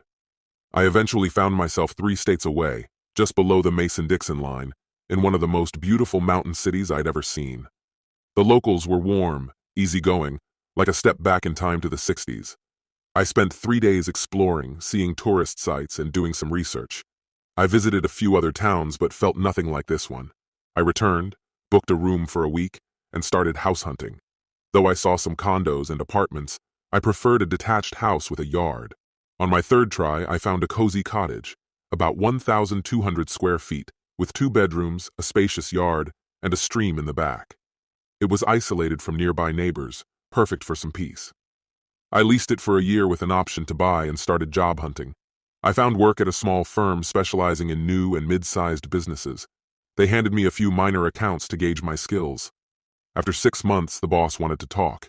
He addressed me formally, using my full name. My real name was John Charles, though I'd gone by Jace ever since my younger sister couldn't quite pronounce JC, the initials everyone used. In typical Southern style, he used both names when he had something important to say. "John Charles, you've done some impressive work here. I looked over your resume and everything checks out. He paused, sizing me up. I get the feeling you might not be here long term, so I'm giving you more responsibility. He handed me a new account, a regional winery looking to expand nationwide. Meet with the owner, put together a strategy, and start brainstorming. This could be a big step for all of us. If we expand, I want you to be part of it. Hearing this, I felt a surge of pride. He truly valued my work. The winery owner was a hometown guy who had spent 6 years in Italy, studying and honing his craft, before returning to care for his elderly parents. Taking over their farm, he transformed the north-facing slopes into vineyards, planting imported grapevines. His operation began on a modest scale, but over the years, he accumulated more land and gradually grew the winery. Now he'd leased an additional 3 farms and doubled his own acreage. With several local and regional awards for his sweet wines under his belt, he was ready to break into the national market. He had a distributor lined up and was looking for a bold ad campaign to make a splash. I visited his winery, keeping my identity under wraps, and tasted his wines. Many were excellent, although a few didn't suit my palate. After the tasting, I revealed who I was and asked to speak with Mr. Edwards. He arrived promptly, wearing his work clothes, and greeted me with a handshake, asking why I hadn't scheduled a formal meeting. I wanted to experience your wine firsthand, I explained, to get a feel for how you operate, and maybe let a few ideas simmer. I didn't expect you to stop everything for me. I told him I'd wanted to make my visit known and to arrange an in-person appointment. He looked anxious as he asked, "What did you think of the wines?" I reassured him that I'd enjoyed most of them, though I admitted I wasn't a wine connoisseur. In fact, I added, I liked them so much, I bought a mixed case to take home. As we spoke, inspiration struck. I couldn't wait to get back to my desk and flesh out the ideas brewing in my mind. But things didn't go as planned. Jack, as he insisted I call him, invited me to spend more time with him. He led me on an in-depth tour, detailing the intricacies of the vineyard, the vines, and the entire winemaking process. I ended up staying 3 hours, absorbing everything he shared. In my downtime, I explored the area, taking my motorcycle for exhilarating rides along the winding mountain roads. I'd recently had the bike modified to increase its power, making it fast when I pushed it. For winter, I'd picked up a sturdy used 4x4 truck to handle the snow, while my little Dodge Dart stayed parked in the garage. It was the top turbo model, supposedly able to hit 180 miles per hour, though I'd only dared to push it to 110, twice. One Saturday I stumbled upon a small bar nestled in the middle of nowhere. A cluster of motorcycles sat out front, mostly Harleys with a gold wing and a few sport bikes mixed in. I decided to stop for a beer. The place fell silent for a moment as I walked in. It was clear I wasn't a local. I ordered a drink and took in the atmosphere. Though old, the bar was clean and well kept. The patrons were familiar with one another, trading jokes and teasing each other good-naturedly. After serving me a second beer, the bartender struck up a conversation. "This bar's been in my family for 70 years, he said. "We've got a reputation. No fighting, no trouble, especially for the ladies. Act out and you're out." I commended him. I knew the value of a place where anyone could relax, whether in a suit or jeans. People are people, no matter what's in their wallet. He appreciated my comment, bought me my next round, then moved on to other customers. Just then, a big guy with a beard sat beside me. "That your bike?" he asked, nodding toward the window where my motorcycle was parked. "Yeah," I replied. He snorted. "Another fancy import, huh?" He gave me a grin, his tone teasing. "Don't they sell real American bikes where you're from?" Smiling, I asked, "Which one's yours?" He pointed to a rugged Harley parked outside. "Nice bike," I said. "Forks are Italian, though. Stock carbs would be Japanese. Tires, if they're original, came from a British company but were made in France. Still think it's all American?" He looked at me, surprised. "Really?" I nodded. "Yep, still, they're great bikes." It wasn't long before half the bar joined our conversation. One guy chimed in proudly about his Vulcan, claiming it was American-made. Soon enough, we all headed outside to admire the lineup of bikes. By the time we got back inside, I had a handful of new friends. After that night, weekends at the bar became a habit. I joined the group for poker runs and weekend rides. They introduced me to hidden gems and local spots I'd have never found on my own. A few months in, I earned a nickname. I had just come back from a meeting with Jack Edwards, who I'd been talking to about a campaign we were planning. I wanted to film a commercial in his tasting room, which had this rustic vibe with wood, stone, and glass, high ceilings, and loads of natural light. Jack agreed on the condition we'd shoot on a Monday, his quietest day. As a thank you, he gave me a case of his wines to try and give feedback on. Each wine name had ties to local history or landmarks. There was Mill Race Red, named after an old mill on his property, and Yankee Orchard White, inspired by a friend's apple orchard. This friend, a New Yorker who had settled nearby, had a thing for unique apple varieties. He'd cultivated pink lady apples and used their juice in a white wine blend, creating a crisp, apple-forward drink with just a hint of grape. After a long day, I felt the need to unwind. Since the bar was on my way home, I decided to stop in, forgetting entirely about my attire. When I walked in, the room went silent for a beat before everyone burst into laughter and started teasing. "Where have you been? A funeral?" Fat Bob, who'd been the first person I met at the bar and was now a close friend, was laughing the hardest. Fat Bob and I had become good friends, even sharing my truck when his bike was down and he needed to haul it to the shop. I opened my mouth to explain, but then another voice piped up from behind. "Who's the guy in the suit?" I didn't need to turn around to know it was Amanda Patterson, known as Baby Doll around here. She was barely 5 feet tall, just 20, with fiery red hair, a quick temper, and a sailor's vocabulary. She was something of a bar mascot, and nobody messed with her unless she wanted them to, which she rarely did. "Hey, Amanda," I said, grinning. "I got all dressed up just to ask for your hand in marriage," I joked, dropping to one knee. The whole bar erupted in laughter. Amanda's face turned beet red, and she shot me a look. She had a well-known disdain for love and marriage, likely due to some rough history there. Plus, she couldn't stand being called Amanda. "Not funny," she snapped. "What's everyone laughing at? Don't make me come over there." Her threat only made them laugh harder. "Well, I won't take that as a no. Sounds like you're still thinking about it. Should I keep the suit on until you make an honest man out of me?" I teased, as she shoved me back and stomped off to the kitchen. Fat Bob helped me up, grinning. "I wouldn't order anything tonight," he warned. "She might spit in it, or worse." On weekends, Amanda helped out in the kitchen for tips and a meal. Later, Ellen, one of the bartenders, filled me in on Amanda's story. She'd had a rough go, broke, staying in a women's shelter during the week, and sleeping at the bar on weekends. It wasn't exactly legal, but no one seemed to mind. "She's a good kid who's just had some bad breaks. We'd give her more hours if we could afford it," Ellen explained. I asked how she got by for food and why she didn't have a job. "Probably soup kitchens," Ellen shrugged. "She's got a record from her teenage years, never finished high school, and she doesn't have a way to get around, so it's tough." Amanda was there most nights, staying as late as possible before heading back to the shelter to make sure she'd have a bed. I don't know why, but I felt this pull to be around her, maybe just to feel connected to someone. Perhaps, somewhere in me, I wanted to give her a spark of hope. I spoke with Helen and Sam, who owned the bar, and made them a proposal. I'd cover her meals throughout the week if Sam would let her work 4 hours each evening, taking care of tables and cleaning up for $100 a week paid in cash. Sam agreed, and I chipped in for half, though she could never know it came from me. "Here," I said, pressing $200 into Ellen's hand. "Take her shopping. She needs a few things. Tell her she can pay you back little by little, maybe $20 a week from her earnings."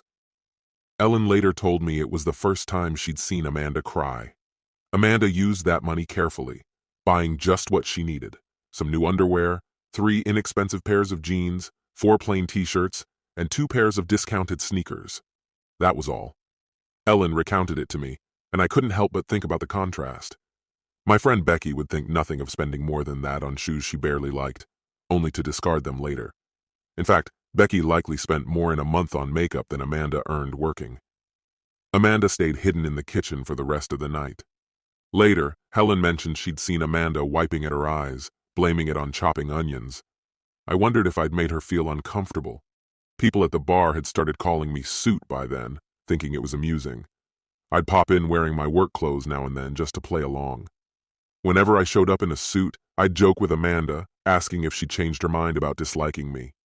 She'd still curse at me, but this time there was a smile in her eyes. The whole bar looked out for Amanda. One evening, a newcomer started harassing her. She was smiling politely, doing her best to ignore him, but he kept getting bolder. When she leaned over to pick up some empty glasses, he gave her a pinch. Before I even realized it, I'd moved. She shouted, pouring a half-full beer into his face. "Bitch!" he yelled, drawing his arm back to hit her.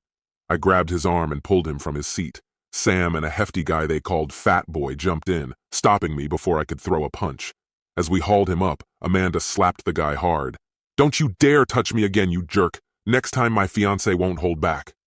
She flushed bright red after that, realizing what she'd just said, and darted back into the kitchen. When she re-emerged, she thanked me for stepping in. I grinned. Couldn't let my future bride get hurt, right? I know you didn't mean it, but maybe let the jerks know you're not available. Just consider it. To everyone's surprise, she gave me a quick kiss on the cheek. After the crowd's whistles and cheers died down, she warned them she'd come after them if they teased her and her boyfriend again. This only made them laugh louder, and she retreated, blushing, back to the kitchen. 3 weeks later, there was a poker run, and we all met at the bar, which had opened the kitchen early to serve breakfast.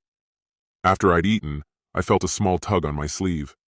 Amanda stood there, looking both shy and resolved. "Mind if I ride with you?" she asked. "Of course, if you've got a helmet." She held one up with a small smile. Fat Boy lent me his. She wore jeans and a t-shirt, but it was a cool morning. "You'll need a jacket," I told her. "It's chilly." She hesitated, glancing down. I don't have one. Haven't needed it until now." I sighed, watching her try to keep her hands off of me as she sat on the bike. "Have you been on a bike before?" I asked, and she nodded. "Then you know you have to hold on. Trust me, I won't hurt you, but it's not safe otherwise." I could tell she hated being touched, but slowly, she placed her arms around my waist. We started off slowly until I felt her begin to relax. Then I turned into a Walmart parking lot. She looked at me, confused. "Why are we stopping?" "To get you a jacket. You're shivering." I gave her a look that said I wasn't taking no for an answer. "If you want, you can pay me back later, or you can just accept it as a thank you for riding with me. Either way, we're not going anywhere until you're warm." I pulled her along, ignoring her complaints, and found her a cozy jacket, a warm scarf, and a pair of gloves. She kept grumbling, so I turned to her with a warning. "If you keep this up, I'll leave you right here. You need these, all right? I don't want you getting sick." She rolled her eyes, giving me a smirk. "Thanks, jerk. If you want to waste your money, fine. Can we catch up to the others now?" At the second checkpoint, we caught up with everyone. By then, she was clinging to me, her attitude softening as we continued. When lunchtime rolled around, we stopped at a buffet. She seemed ready to stay by the bike, but I leaned in close. "You're going in with me. If I have to carry you in, I will. Got it?" She looked annoyed, but didn't argue, and once inside, she helped herself to a hearty meal. By the end of the day, I could tell she had started to relax. We even won a $100 gift card to a Harley store as a prize. I handed it over to her, pressing my hand over her mouth when she looked ready to protest. After a few seconds, I let go, and her eyes were flashing with irritation. If looks could kill, that would have been it. On the way back, things took a turn for the worse. A cold drizzle started, building into a steady rain. We were a mile from my place, about 10 from the bar, so I steered us toward my garage. As soon as we arrived, she hopped off the bike, ripping off the coat, gloves, and scarf, throwing them on the floor along with the gift card. Her face was tight with anger and something else. Hurt. "You think buying me some stuff means you get whatever you want? Here, take it all back," she shouted before turning to walk away. I took a moment to gather myself, then got into my car and went after her. She had made it about a quarter mile down the road, soaked to the skin. I pulled up alongside her. "Amanda, get in the car." "Go away!" she shouted, refusing to even look at me and trying to keep walking. I grabbed her arm. "You have 2 options. Get in the car and I'll drive you back to the bar, or refuse, and I'll make you get in. Your call." She tried to shove past me, defiant. "You wouldn't dare." But I was bigger, and my patience had worn thin. I pinned her against the hood, giving her a firm slap. She screamed, shocked. 2 more swats followed before she started pleading. "I'll get in. I'll behave. Please, just stop," she said, trembling. I released her and opened the passenger door. She climbed in, silent. We drove for a while before she tried to speak, but I cut her off with a raised hand. "Not a word. If you start, I'll pull over and finish what I started, then leave you here. Understood?" Eyes wide, she nodded. When we reached the bar, I stopped and opened her door. Out, now. She stepped out, and I slammed the door before speeding off, tires squealing as I left. I stayed away for 3 weeks, returning only when I knew she'd be gone. Back at the bar, I handed Helen the coat, scarf, and gloves. Here, they're for Amanda. She can use them, throw them away, whatever. I don't care. Helen and Sam stared at me in disbelief until Helen finally cracked a grin and slapped me on the arm. Why'd you go and do that? I asked, feeling the sting on my cheek. That's for leaving us with her for 3 weeks without a word. We were all wondering what happened to you. Then Amanda showed up, crying her eyes out. Took her 3 days to tell me what went down. Amanda's been through hell, Helen went on. Abandoned at 15, bounced around foster care until she was old enough to be on her own. After that, straight to the streets.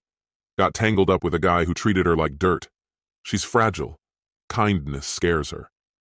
If someone's nice to her, she thinks there's a price to pay. Helen continued, flashing a knowing grin. Every time a bike goes by, she glances at the door hoping it's you. She'd never say it, but she misses you. Her anger's faded to sadness. Do her a favor. Stop by when she's here. Talk to her before she drives everyone nuts, Helen urged. So the next night, I strolled into the bar, dressed up. Amanda, come here, I called out. She peeked from the kitchen, eyes wide and wary. I softened my voice. Amanda, relax. I just want to talk. She edged out slowly, ready to bolt if she had to. I'd already clued Sam and Helen in on my plan, so they were prepared. Sam, give her the night off, I said. Amanda's face drained of color as Helen chuckled. It's just tonight, Amanda. You're still on the payroll, don't worry. That's right, I reassured her. Tonight's different. I'm taking you out. First stop, somewhere with a real menu. Sam and Helen exchanged amused smiles. Not just burgers and fries this time.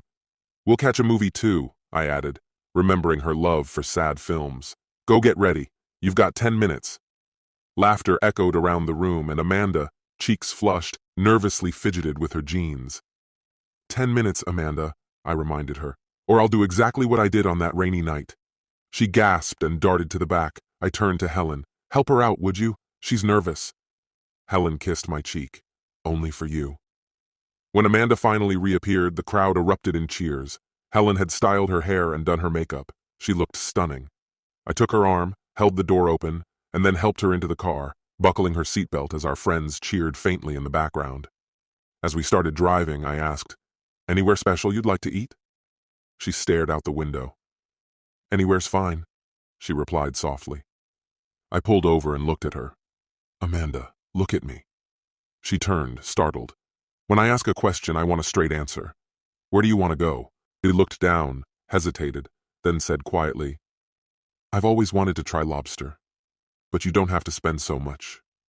Without another word, I drove us to Red Lobster and ordered a dish with 3 types of lobster. She was shy at first, but soon her confidence grew as she tasted each bite. She even offered me some of her food. I smiled. Thanks, but I'm not a fan of lobster. She looked confused. Then why'd you bring me here? Because you wanted to try it, I replied simply, and I can still enjoy some shrimp. She smiled and we shared a few bites.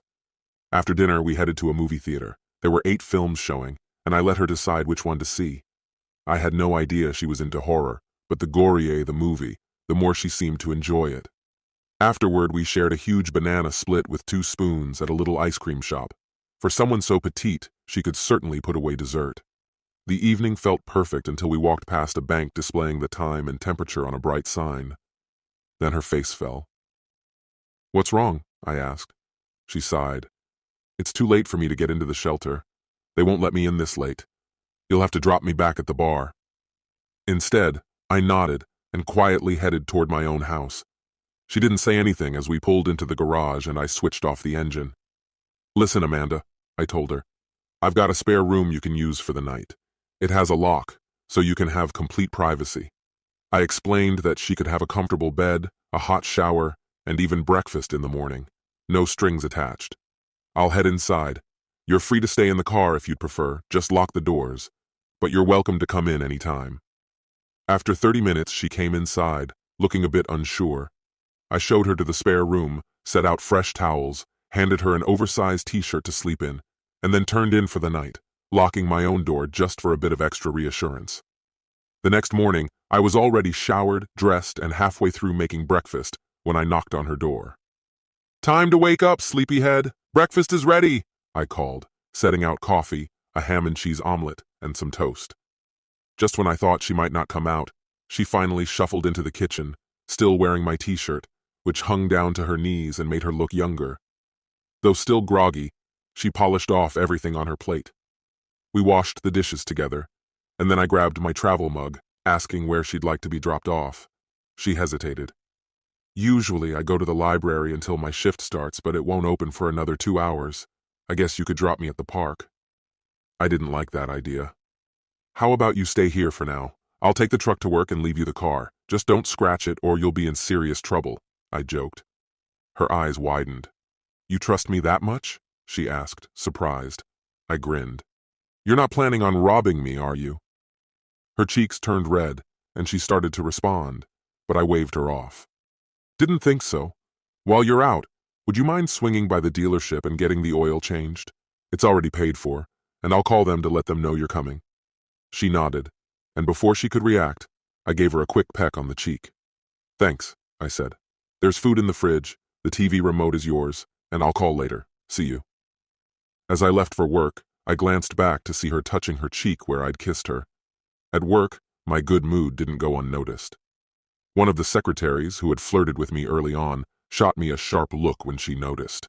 She was in her mid-30s, a little older than me, and still a bit salty after I hadn't reciprocated her interest. Pouring my coffee, I turned to her. "Actually, I spent last night with a redhead nearly a decade younger than me," I said with a grin. "Remember all that energy we had at that age? I'm lucky I could even make it to work today." Her jaw dropped, and the room erupted in laughter. When I got home later, not only had she gotten the oil changed, but the house was unexpectedly spotless. I was impressed. The place gleamed, spotless. She must have spent hours cleaning. I called up my friend Fat Boy, and he swung by to give me a ride to pick up my car. He wore a huge grin. "What?" I asked, raising an eyebrow. "You and that little doll?" he teased. "Is she as sweet as she looks?" I laughed and shook my head. "You're one dirty old man, you know that? All she got was a bed to herself." "If you say so," he chuckled, still grinning. But I wasn't prepared for the scene when we arrived. She bolted over, leaping into my arms, forcing me to catch her as she planted a big kiss on me. A surge of electricity ran through me, making me wonder if my shoes were grounded. The bar crowd erupted with cheers. "Quiet down!" she shouted, her voice rising above the noise. "This is how a woman greets her man." Her enthusiasm took me by surprise. She clung to me, so close that Sam, the manager, had to remind her to get back to work or risk getting fired. As I was leaving, she asked if I'd wait and give her a ride to the shelter later. I couldn't refuse. I started the car and waited. She came out lugging a large backpack, which I lifted into the trunk. "What's in here?" I asked. "Everything I own," she replied, settling into the passenger seat. "There's no safe spot for it at the shelter. It'd be gone the second I set it down." As we drove, I thought about how hard that was. When I missed the turn to the shelter, she broke the silence. "If I don't get there soon, I'll lose my place for the night." "You're not sleeping there tonight. You've got a room at my place. Consider it a thank you for cleaning the house and helping out with errands." She looked like she wanted to argue but didn't. Instead, she cranked up the radio to a station I hated, blasting the volume. That night, she didn't head to bed right away. She took a shower, then came out wearing one of my oversized t-shirts, collapsing onto the couch with the remote in hand. She started flipping through channels. "Hey, I was watching that," I protested. "It's boring," she replied without missing a beat. "And besides, I'm the guest here." She finally settled on a show about 4 girls with some dark secrets. I lasted all of 5 minutes. "If you're watching that, I'm going to bed before I lose brain cells," I said. "Good night, Amanda." When I fell asleep, I could still hear the TV blaring. The next morning I was jolted awake by banging on my door. "Breakfast, sleepyhead!" she called out, mimicking how I'd woken her the day before. "Eat it while it's hot!" She'd made sausage, home fries, and grits. Grits were still an acquired taste for me since I wasn't from the South, but they were starting to grow on me. "You don't keep much food around, huh?" she asked, watching me eat. "I'm a single guy, hardly ever home." "No real need," I replied, chewing on a piece of sausage. When I finished, she stacked the dishes. "Do you need a ride tonight?" I asked as I headed for the door. I'm off tonight, she said. But don't worry about me, I've got things to do. Will I see you later? I asked, a little too eagerly. She just gave a sly smile. Maybe. Have a good day. She crossed my mind on and off throughout the day. She was starting to get under my skin. Since Becky, I'd had a few casual dates, nothing serious, just enough to keep from feeling too lonely. But Amanda? I wondered how much of my attraction was genuine and how much was a kind of pity. I weighed my reasons carefully. She was younger than me, had a rough past, and was loud and impulsive, sometimes speaking before thinking. We didn't have much in common. But when her guard was down, she was warm and caring. She was intelligent, resilient, and faced hardships with a quiet grace. I knew she'd be an incredible mother, strong and fiercely protective. Just the thought of her carrying a child brought a smile to my face. She was beautiful, though she didn't realize it. A bit of polish in her style or some makeup would only enhance her beauty, but her allure was already so much more than appearance. As I drove home, I found myself wondering where she was. The idea of her staying at the shelter weighed on me. She deserved so much more. When I stepped inside, a savory aroma filled the air, instantly making my mouth water, though I couldn't quite place what was cooking. Hearing me come in, she stepped out of the kitchen, hair tied back and wearing an apron. She walked up to me and, standing on her toes, kissed my cheek. "Hi, honey. How was work?" she asked, then burst out laughing at the look of surprise on my face. Her laughter faded and she turned serious. "I made dinner. It's nothing special. I'm a good cook, but it's been a while since I've had the chance to practice. It'll be ready in about half an hour." "Have a seat," she said. "I'll grab you a beer, or would you rather have tea? And after dinner we need to talk." Her expression told me it was important. "Tea sounds good," I replied. "Can I help with anything?" I offered. She sighed, a hint of relief in her voice. "I've got it covered. Just sit." Dinner was exceptional. She had made roast pork with basil and rosemary potatoes, crisp asparagus, and fresh homemade bread. It was easily the best meal I'd had in a long time, and I couldn't stop myself from eating more than I should have. She smiled knowingly. "I'll take that as a compliment." "Up for dessert?" she asked, bringing out a banana pudding. After eating so much, I was nearly in a daze as I leaned back in my chair. She shooed me into the living room, handling the cleanup herself. Once done, she pulled a chair in front of the couch and sat down, facing me directly. "How was supper? Is the house clean enough?" she asked. "Honey, I've never seen the place look better, and dinner was outstanding. Where did you learn to cook like that?" Her face softened with a touch of sadness. "My mom? She had her struggles, but she was an amazing cook. She taught me a lot before things went downhill."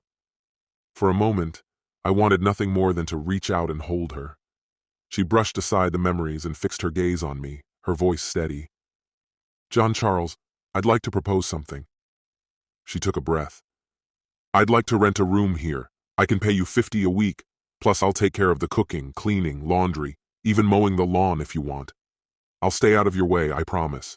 These last few nights here, it's the happiest I've been in a long time." She paused, her eyes filled with hope. "I don't want to go back to the shelter. Please?"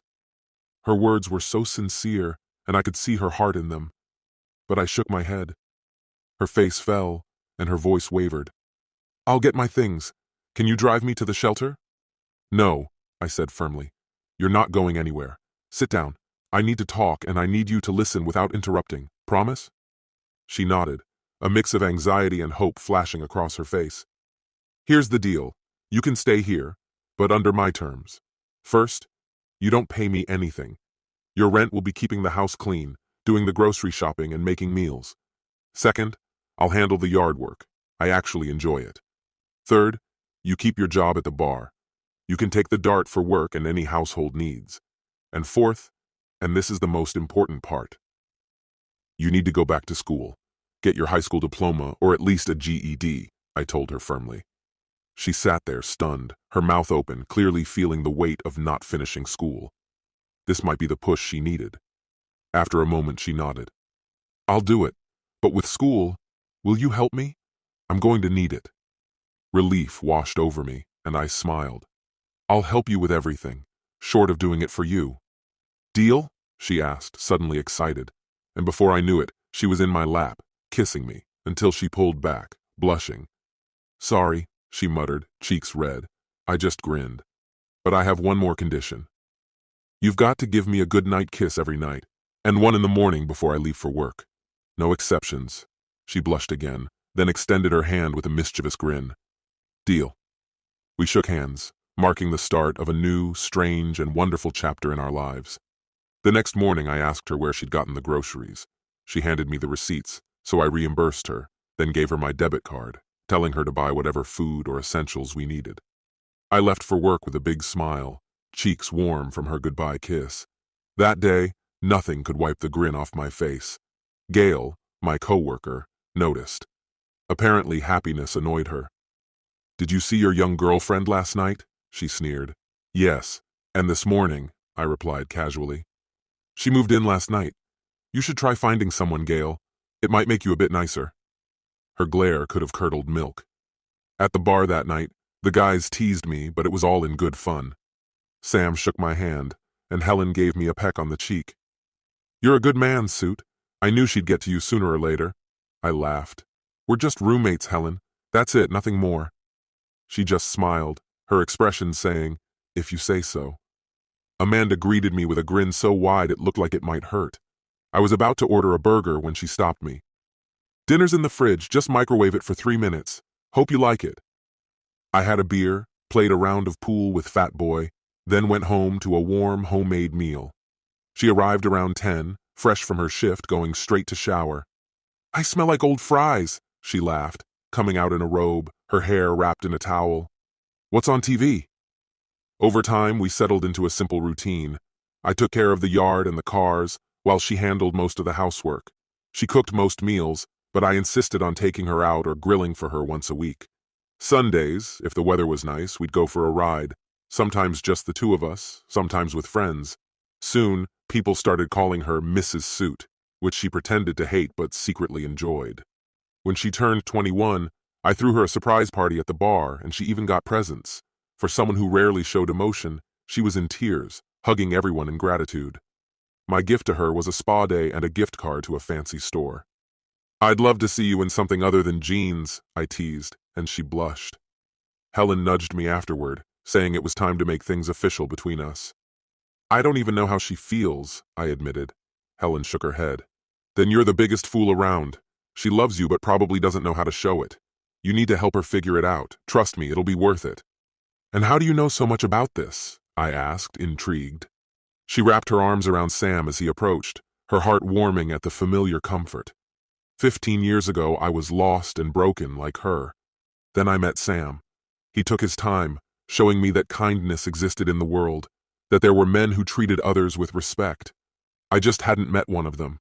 Until Sam. Years ago, I'd spent 3 long, dark years with a biker gang. They did terrible things to me, and I endured it, convinced it was what I deserved. Their cruelty left deep scars, and because of them, I'd lost the chance to have children. But Sam didn't care about any of that. He loved me anyway. How could I possibly resist love like that? Sam and I have a significant age gap, even more than you and Amanda. Yet we made it work. Take that next step with her. You won't regret it. Amanda is nothing like your ex. 6 months ago, over dinner, I'd shared bits and pieces about Becky and me, while Amanda had stepped out to the store. Amanda was thriving academically.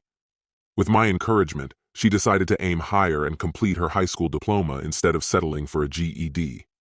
We estimated she'd graduate in about 2 more months. Twice a year, the school held full graduation ceremonies, celebrating achievements for students of all ages, from teenagers who'd fallen through the cracks to people in their 60s. I'd promised her a party when that day came.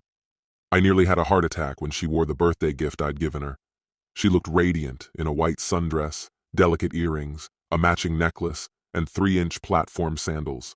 Her hair cascaded beautifully down her back. She was breathtaking. "What do you think?" she asked, giving a playful twirl. "Did you get your money's worth?" My first thought slipped out. "They just polished a diamond, Amanda. You've always been this beautiful. The guy who ends up with you will be the luckiest person alive." She stopped mid-spin, tears filling her eyes before she ran to her room. What had I done this time? The following week, she came home from school with a delighted giggle. "What's up?"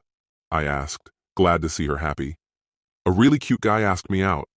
She'd been chatting with him on and off for a month. It felt like someone punched me in the gut. All I could muster was, "Oh," as I turned away. She confronted me immediately. "Is that all you have to say?" Defensive, I replied. "What do you expect me to say?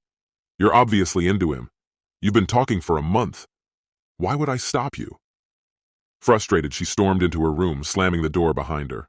I sighed. It was the third time this month. I'd have to repair that door soon if this continued. I knocked, but she didn't respond. Giving up, I grabbed a beer and let myself sink into my misery.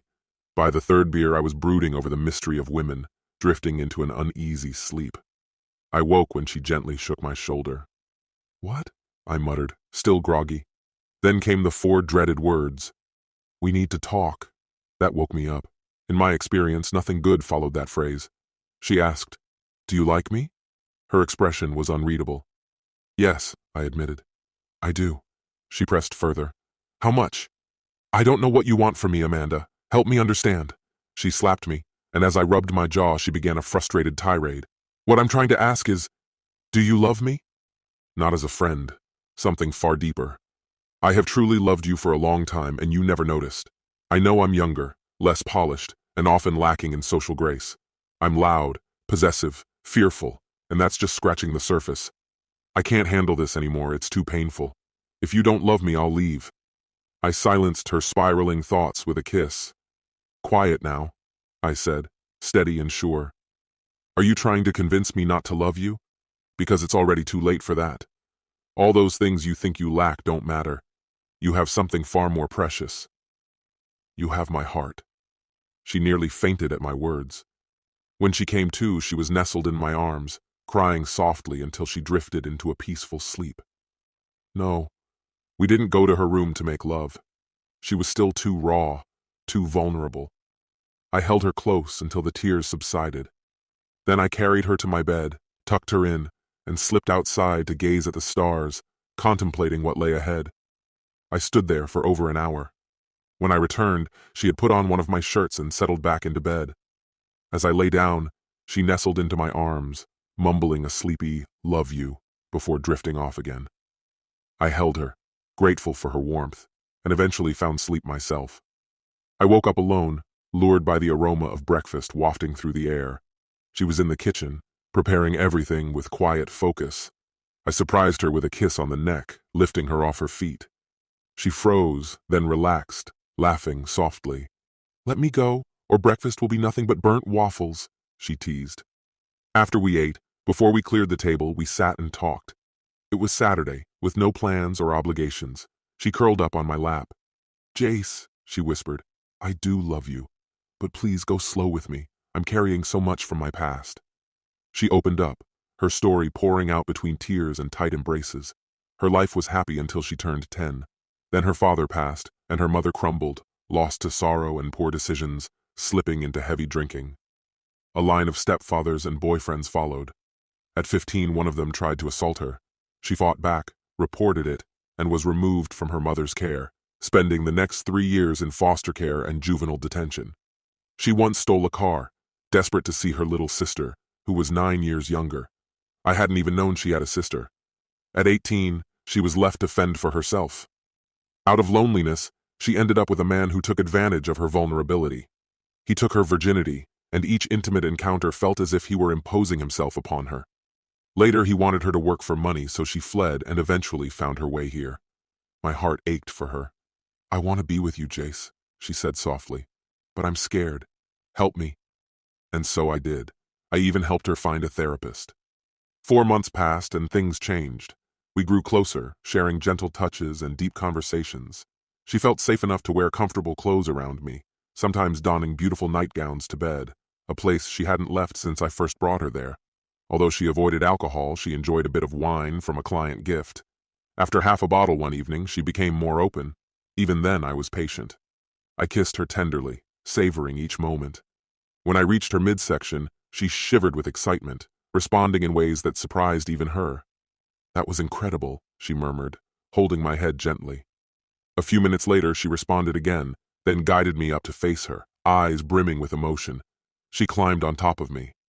"Like this," she whispered, voice barely audible. I need to be in control. She held me, tight and close. It took a little while to match her rhythm, but soon she was moving confidently, and I followed her lead, feeling the energy between us grow stronger. The intensity of the moment left her breathless, and she eventually rested against me, drained. The following morning, she gently woke me, her touch both tender and inviting. "Want to try again?" she asked, a playful smile in her eyes. "This time, I'll let you take the lead." When she reached her first peak, she cried out in joy. Later, we tried a different approach that brought even more intensity. She looked so delicate that it seemed my hands could almost envelop her completely. When we finished, we drifted back to sleep. She woke me the same way again, and I found myself growing fond of this gentle routine. "Can we try what we did before, and then I'll take the lead?" she requested. She reached that point of bliss once more, then took her turn on top. Within a few minutes, she was setting the pace, and I gladly kept up with her. That day, we decided to stay off the bikes. She wasn't quite ready to sit on one after that. Instead, we lazed around until afternoon. Finally, I urged her to get dressed, and we headed out. She took the wheel, proudly calling the car hers. At the mall, I guided her to a jewelry store. "Choose one," I said, standing by the engagement rings. She looked up, eyes welling up with surprise. "Are you serious?" With a smile, I knelt down. "Marry me." She managed a tearful yes through happy sobs, and after calming down, tried on several rings before picking a simple, modest one, the one she felt was right. When we arrived at the bar later, the celebrations erupted around us. The women gathered quickly, leaving the men chuckling on the sidelines. "What are they up to?" I asked, watching in amusement. One of the guys laughed, saying, "They're planning the wedding, you clueless fool." They offered me some words of wisdom. If she wants something and you can afford it, just agree and let her have it. And whatever you do, stay out of the way. She had her heart set on a church wedding. We found a nearby church, but there was a requirement to attend services for 6 weeks before the ceremony. It turned out to be a blessing. The Reverend guided us through several counseling sessions that helped us open up about our pasts. I shared the challenges of my first marriage, and she shared parts of her own journey. She looked at me with sincerity and promised she'd never put me through that kind of pain. I believed her. We ended up joining the church, attending regularly but not every week. I teased her about using it as a reason to buy more dresses. She mostly wore dresses outside of work, insisting on keeping her job to have her own money. "The day you say I don't look good in dresses is the day I stop wearing them," she'd joke, smiling. Her wardrobe grew so much she had to rotate her clothes, storing out-of-season items in another bedroom. I can still picture Amanda walking down the aisle. Her gown, a blend of ivory lace and silk, fit her perfectly, highlighting her graceful figure. Her thick hair flowed down her back, gleaming under the lights. Helen stood in as Amanda's mother, and Sam proudly escorted her down the aisle. My best man was Fat Boy. My colleagues came, though Gail wasn't there, and almost everyone from the bar showed up too, escorting our limo to the airport on their bikes. My mom attended as well. She adored Amanda, having always wanted a daughter. Amanda, though more reserved, eventually leaned in and whispered something to my mom that brought happy tears to her eyes. Curious, I asked Amanda about it on our way to the airport. She smiled and said, "I just thanked her for sharing you with me, and promised her some grandchildren." Her words clearly touched my mom. Amanda then steered the conversation toward hints about her honeymoon wardrobe. We decided to honeymoon in Belize. Cancun held memories from my previous marriage that I didn't want to revisit. For Amanda, this was her first international trip, her first real vacation. We made the most of it, savoring the beaches, although Amanda stayed under an umbrella most of the time to protect her fair skin from the sun. It was a beautiful adventure, one that marked the start of countless memories together. As she walked ahead of me, her red hair glistened in the sunlight, catching my eye with every step. Then, with a mischievous smile, she led me to a secluded beach where, to my surprise, tops were entirely optional. Amanda slipped off her cover-up, leaving only the smallest of bikini bottoms. "Close your mouth, honey," she teased. "I wanted to give you a memory you wouldn't forget." She sauntered along the shore, nearly bare, fully aware of the stares trailing her. "This ought to make an impression," she said. "Knowing no one else but you can ever touch me should make it all the more thrilling." I'll admit, I had to jump into the ocean every few minutes to cool off, but the water was warm and offered little relief. Her figure was petite but perfectly proportioned, accentuating her curves in a way that made heads turn. Men lost track of their conversations when she walked past, and I even saw one wife nudge her husband to keep him from staring. That night, we came together with a passion that left us both breathless. For the next 6 months, life felt like a dream. I eventually convinced Amanda to leave her bartending job to spend more time with me. She grumbled at first but relented, flashing a familiar, sly smile that told me she had plans of her own. Soon after, she enrolled in classes to pursue a degree in hospitality and food management. I supported her fully, though I couldn't quite see the appeal. Then, one afternoon, I got a call from her while I was at work. Her voice was tense. "Honey, I need you to come home right now. It's urgent." I left immediately. When I arrived, I found her pacing, visibly anxious. She threw herself into my arms, her worry radiating. I was truly alarmed when she began with, "Honey, do you love me?" "Do I even need to answer that?" I replied, trying to ease her tension. She took a deep breath, clasped my hand, and said, "I have something to tell you and something to ask, but please let me finish before you respond." She explained that she'd been trying to reconnect with her younger sister for weeks now, a sister she hadn't seen since she was just 4 years old. Her sister was 12 now, and it pained Amanda that while her life had turned out well, her little sister had grown up in foster care. "I found her," Amanda said softly, her voice breaking. "But she doesn't remember me." That was hard to take. "She looks a lot like our dad." "That's amazing news, honey," I assured her. "Give her time. She'll warm up to you. Is she with a good family? Was she adopted? Tell me everything." Tears slid down her cheeks as she shook her head. "No," she whispered, sadness thick in her voice. "She wasn't adopted. And the place where she was staying, it was bad. So bad that they had to pull all the kids out." "Where is she now?" I asked, trying to keep my voice steady. "You didn't lose her again, did you?" Amanda held my hand tightly, looking at me with resolve. "No, she's safe. She's actually here. She's in our spare bedroom." It took me a moment to process, but I nodded, and Amanda brought her out to meet me. Her sister, though only 12, was already taller than Amanda. Her hair was dark, her nose broader, but aside from those differences, they looked uncannily alike. The same soft mouth, graceful neck, and expressive hands. Amanda introduced us, and I extended my hand, realizing that a hug might be too much. "It's so nice to finally meet you, Celeste. Amanda's told me a lot about you." Celeste's eyes narrowed, her voice dripping with bitterness. "Oh, really? Then where has she been all this time? Why didn't she come for me sooner? I could have been out of that awful place years ago." Her anger shook me to my core. Amanda stepped forward, her voice gentle, yet firm.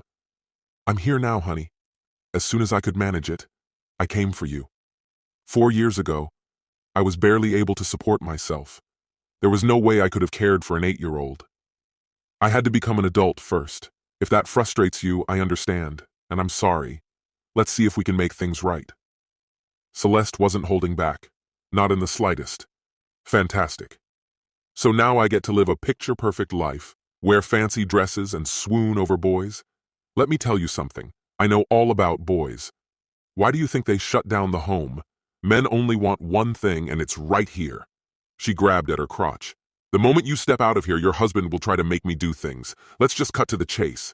Give me some money and I'll be yours for the night. Deal?" Amanda was too stunned to speak. Rage bubbled up in me. "Maybe we'll just give you a warm bed for the night, then let you head out tomorrow. If what you had before was better, go back to it. Actually, come to think of it, I haven't offered you anything yet. Let me tell you this. If we decide to welcome you into our home, you'll watch your mouth and show us some respect. My wife is the most important person in my life, and I won't allow her to suffer because of the life you've been through. She's had her own hardships. Take a moment to listen to her story sometime. Maybe you'll find some empathy. Is that clear?" She looked pale and took a step back, but the moment I stopped, she straightened up, bold as ever. "Screw you. I don't need a father figure. I don't need a sister or a mother. I don't need anything from either of you. Got it?" I turned to Amanda and wrapped my arms around her. She began to cry, and I gently stroked her hair. "I'm sorry, sweetheart. I know how much this meant to you. It looks like maybe it's too late." But it's not your fault, you hear me? It's not your fault. Maybe one day she'll understand that. I stepped back and looked at them both. I'm going to start the grill. You two can talk things out. Celeste, you'll be staying here tonight. Please be respectful and stop with the swearing. They talked while I set up the grill and started cooking. I left the curtains open just in case. I could hear raised voices, saw Amanda's tears. It was heartbreaking. Then Amanda said something that made Celeste cry too, and suddenly they were hugging. Maybe there was hope. Dinner was quiet. No outbursts. Celeste devoured 2 steaks and 2 big baked potatoes. She even helped Amanda wash the dishes.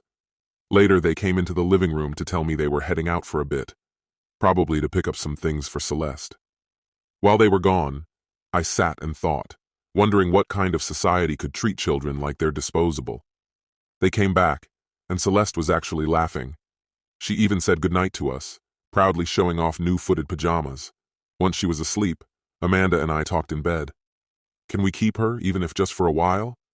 I'll look after her. You won't even notice she's here. I chuckled. I doubt that. All right. She can stay for now, but she has to follow the rules. Thank you, sweetheart. I knew I could count on you. The state was thrilled to grant Amanda custody. She had a stable marriage, lived in a good neighborhood, and had excellent references. To their surprise, there was no cost for them. I brought up her Social Security benefits, which hadn't been claimed. No one had even applied. I found an attorney to take care of it, and once it was sorted, we received the back pay owed to her over the past 8 years, since we were now her legal guardians. Additionally, she was granted $700 monthly payments until she turned 18. We set that money aside in a college fund for her. She would have access to it at 18 if she chose to go to college, or at 21 if she decided otherwise. If she managed it wisely, it would almost cover 4 years of school. We hoped Celeste would be more appreciative, but she wasn't. She complained that she should get the money earlier so she could buy a car, which was still nearly 4 years away. We figured time would change her perspective. To ease the tension on Amanda, I played the role of the bad guy when we enforced the rules. Celeste resented me for it, but she knew better than to try to pit Amanda and me against each other. The first time she tried, we grounded her for an entire month. She was falling behind in school, initially refusing any help from me. But Amanda coaxed her into it by offering small rewards for good grades. Eventually, she started listening, and meanwhile, things were going well at my job. My campaign for a prominent winemaker had turned out to be a major success, leading to more significant projects. My boss, concerned that I might leave, offered me a partnership. For every percent I purchased in the company, he would match it, up to 7%. I could afford to buy about 1% per year, meaning that within 7 years I'd hold 1.4% dot. After careful discussion, Amanda and I decided to go for it. We liked the stability here. Celeste ran away twice during this period. The first time she was missing for 4 days until she was located at a bus station in another state. Amanda was heartbroken the entire time she was gone. When Celeste returned, she was defiant and angry. I waited until we had a private moment and laid things out plainly. You'd be a great kid if you just let yourself. You're smart enough to see what life would be like on the streets. A tough, short life, probably over by 30. Is that what you want? I told her that if she ran away again, she wouldn't be coming back. In 3 years, she'd be 16. I promised to pay any court fees for emancipation, give her the Social Security money, and let her go, but I couldn't let Amanda keep worrying over her like this. She seemed genuinely shaken. About 6 months later, she didn't come home from school. When she did return, she found all the doors locked. Luckily, Amanda wasn't home. I opened the door just enough to speak through the screen, telling her, "Your things are already packed. You can wait here for social services. I called them and they'll be here in about 45 minutes.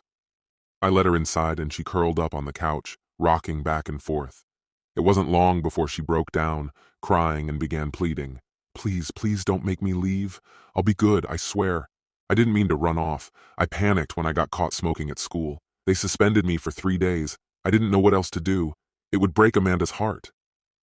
Her admission surprised me, as I knew how much she disliked smoking. "Were you smoking?" I asked. "No, but I was with the kids who were skipping class," she replied. "Please don't make me leave." I looked at her steadily. "Celeste, look at me," I said, and she raised her head.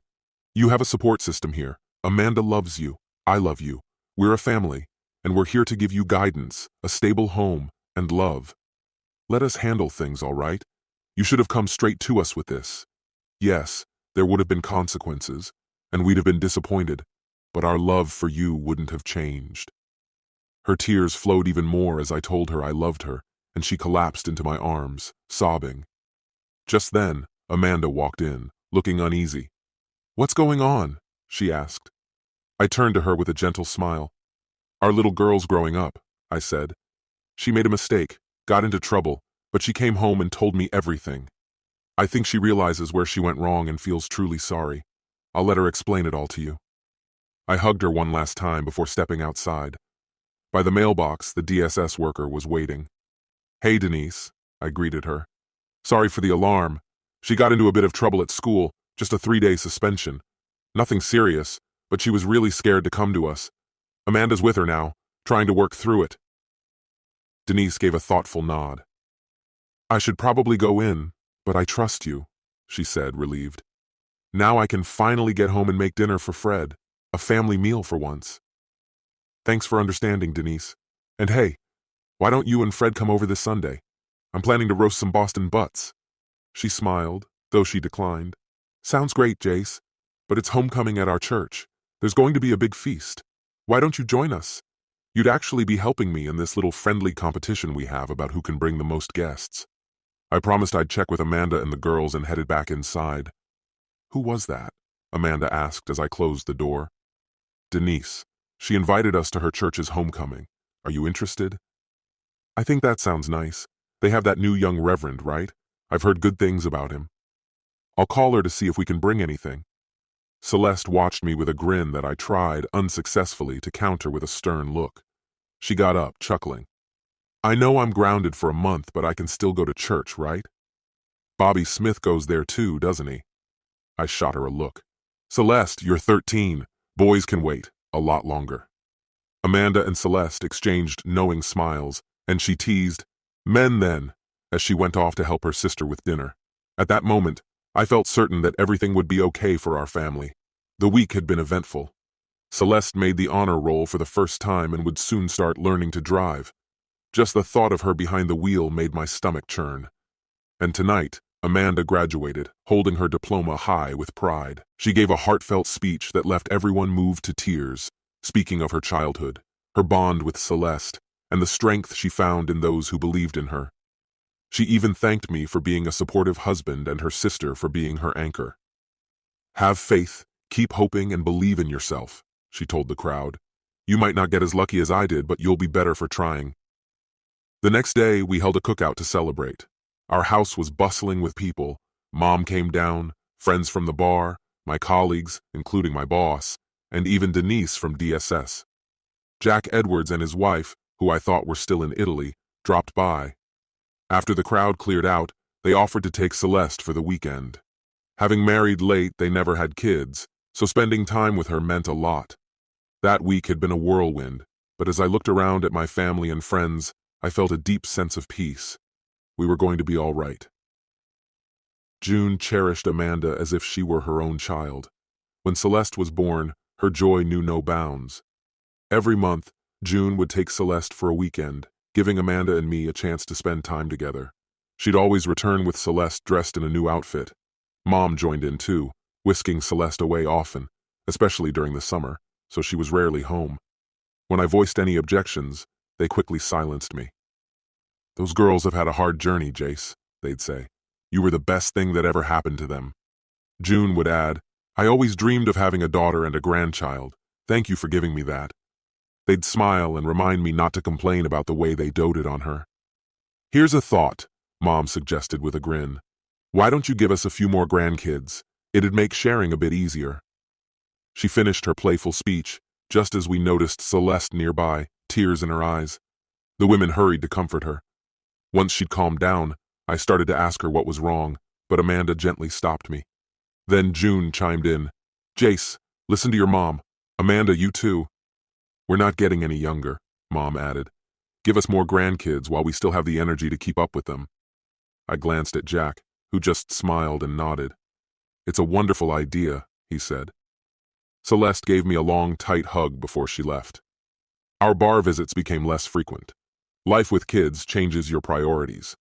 Sometimes I'd stop by after work, but mostly we were busy with Celeste's activities. Amanda took on the role of supermom, shuttling Celeste to band practice, soccer games, and everything in between. I did my best to make it to as many of her games as my schedule allowed. One warm Saturday after a soccer game, I overheard Celeste and her friends excitedly talking about where to celebrate their win. She was starting to go out with friends in groups, something that stirred a bit of unease in me since they often paired off. Amanda noticed my concern and said, "You can't stop her from growing up. It's good for her to have this practice before she starts dating one-on-one." She reassured me that most of their outings had chaperones, except for the occasional movie or mall trip. "Trust her, Jace. She won't let you down." It was right around Amanda's graduation, and we were at a church event when Celeste and her friends asked to go for ice cream afterward. I walked over to join them. "Ask your dad if it's okay," Amanda prompted. Celeste looked at me, batting her eyes. "Daddy, can I go with Mrs. Jenkins and my friends for ice cream?" Her words hit me, and I felt a lump in my throat. "Of course, sweetheart," I said, handing her a 20. She giggled, took the bill, and ran off, calling back, "Bye, Mom! Bye, Dad! I'll be back by 7. Afterward, Amanda had to drive us home. From then on, we became Mom and Dad. Amanda laughed and said, "It's just simpler than explaining every time someone brings it up. Besides, you treat me like your daughter, and I love it." I realized I loved it too. Shortly after, our friend Sam suffered a mild stroke.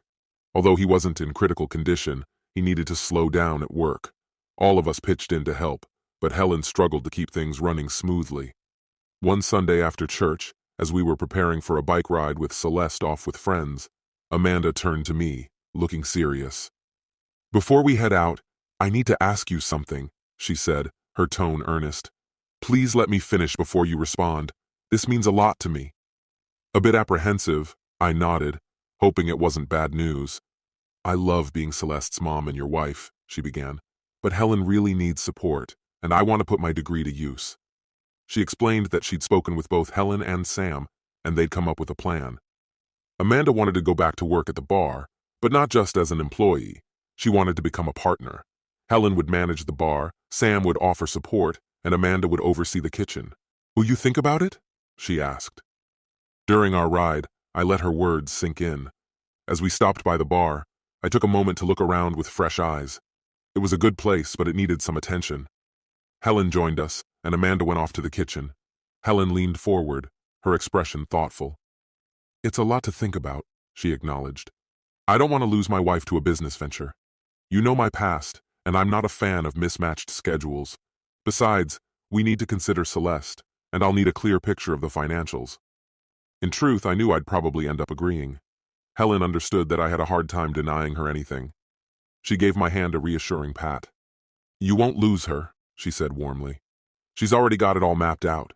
Once things are up and running and everyone's trained, she won't need to be away much. She's got big plans." It was true. Her excitement was contagious. We discussed it all as a family, and I'd handed over control of our finances to her years ago since she had a talent for managing money. I kept a general idea of where we stood, but she usually took care of paying the bills. All our vehicles, including the minivan we bought for Celeste and her friends, were paid off. We had purchased our home when our lease expired, a modest place that suited us perfectly. With a solid down payment, we'd managed to keep the mortgage low. By this point, I held a 4% stake in my company and earned a good income. Our savings were solid, so financial concerns were minimal. Eventually, we invested in a 30% share of the bar. We put money into renovations, upgraded the kitchen, and held a grand reopening. Business picked up immediately. The old regulars loved the refreshed ambiance, and new patrons were drawn in by the inviting atmosphere. The bar now opened at 11 a.m. to serve lunch. Amanda worked wonders in the kitchen. Classic burgers and hot dogs were still on the menu, but she introduced creative toppings like avocado, hot peppers, spinach, and a range of cheeses. Some hot dogs came with grilled onions, mushrooms, hot mustard, and dill relish. Instead of standard fries, she offered home fries, thinly sliced and soaked overnight in various seasonings. She also started making homemade soups like cheesy potato with bacon bits, creamy tomato, and an herb-filled pork stew that became a fan favorite. Amanda's big addition was a gas grill, where she prepared seasonal grilled vegetables. She bought as much as she could from local farmers, displaying a chalkboard showing which farm provided the day's produce or meats. The farmers appreciated the partnership, and soon, even the regulars were comparing notes on where the best ingredients came from. It was a sight. Tough-looking bikers debating whether the pumpkin or butternut squash soup was superior.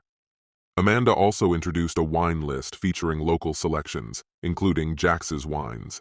Since regulations prohibited wine in establishments with pool tables, we decided to remove them. Helen and Sam were fine with it. They'd often cause trouble anyway.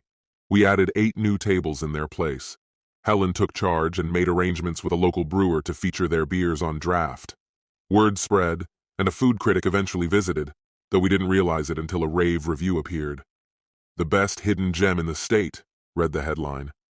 The article praised Sam's Bar and Grill, a 75-year-old establishment located on Swan Pond Road just outside the city.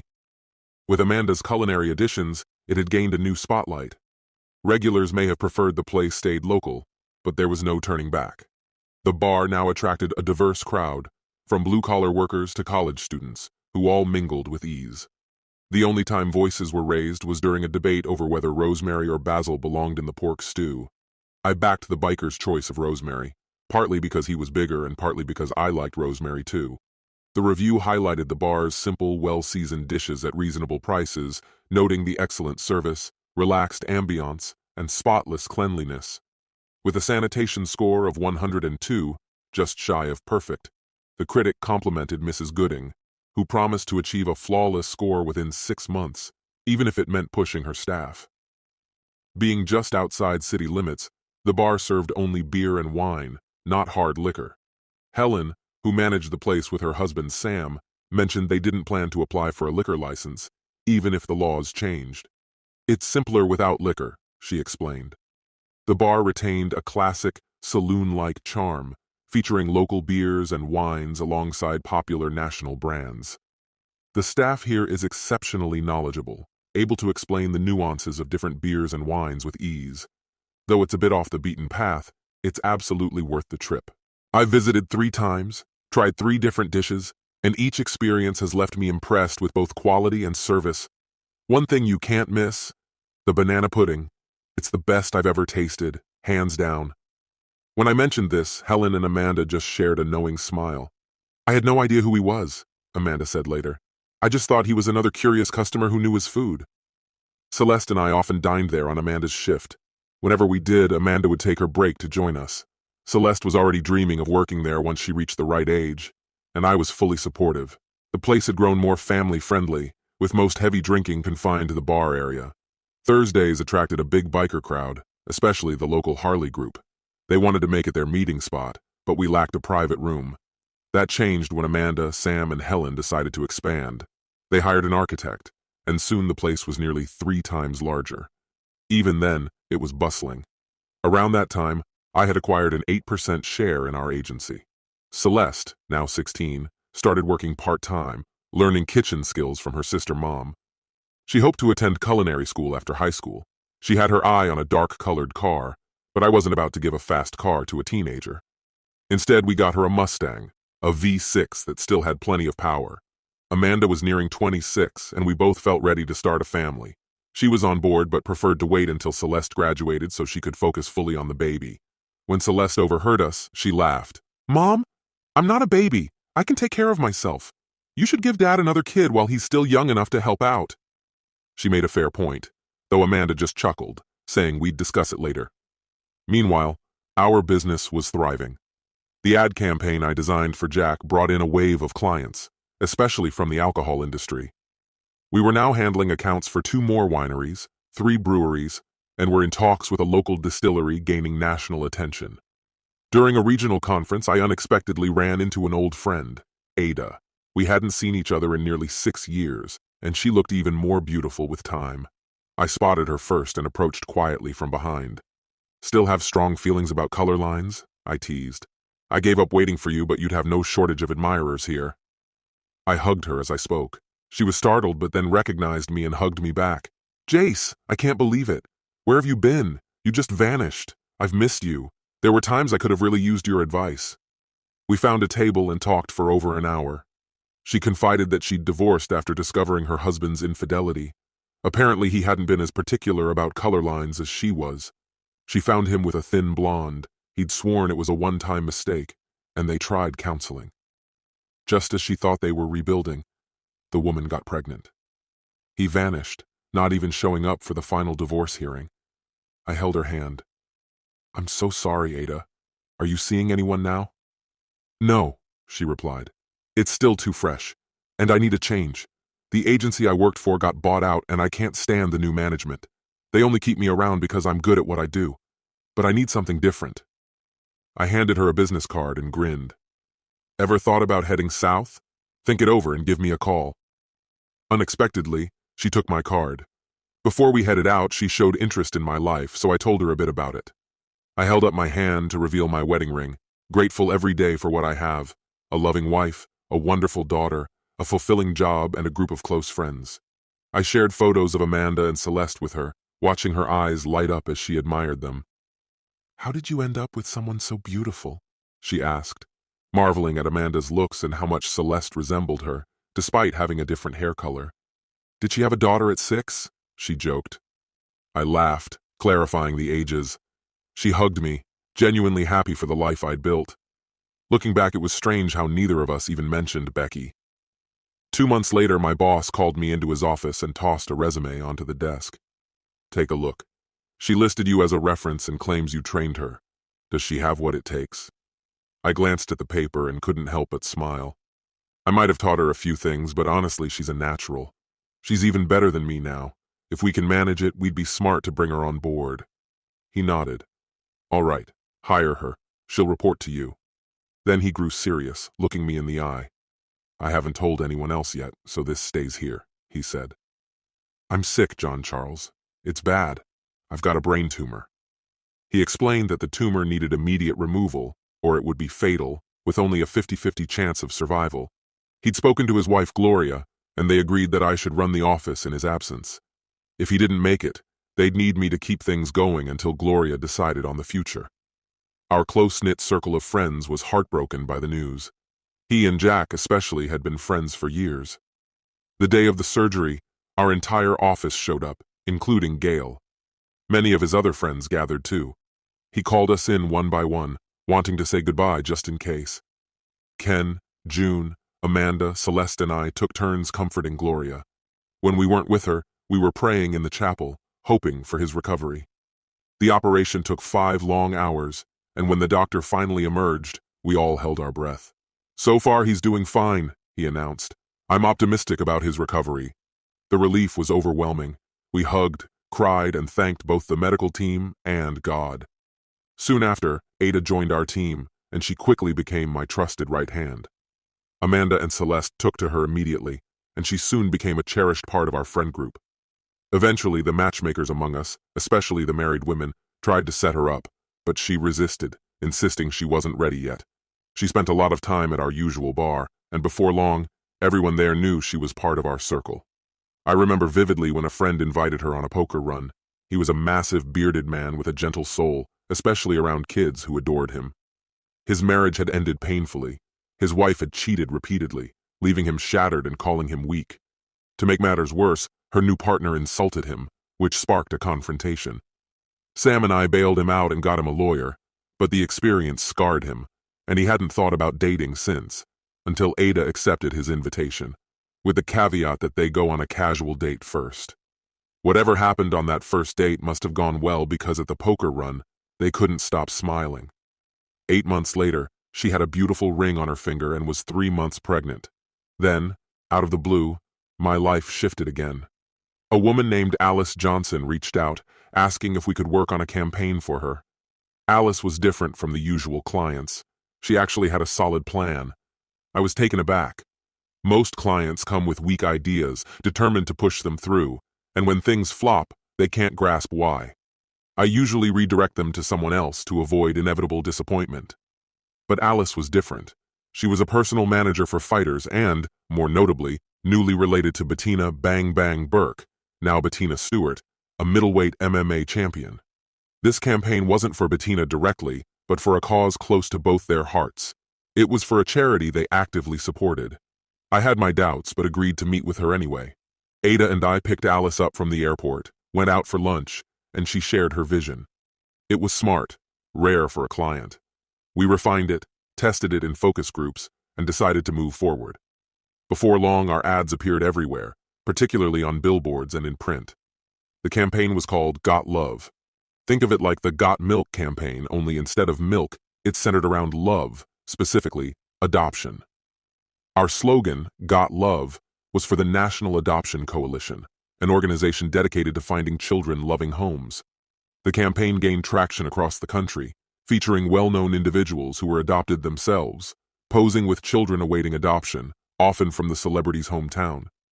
Each ad encouraged viewers to consider adopting, and local dairies pledged donations of milk to orphanages for every adoption made through the campaign.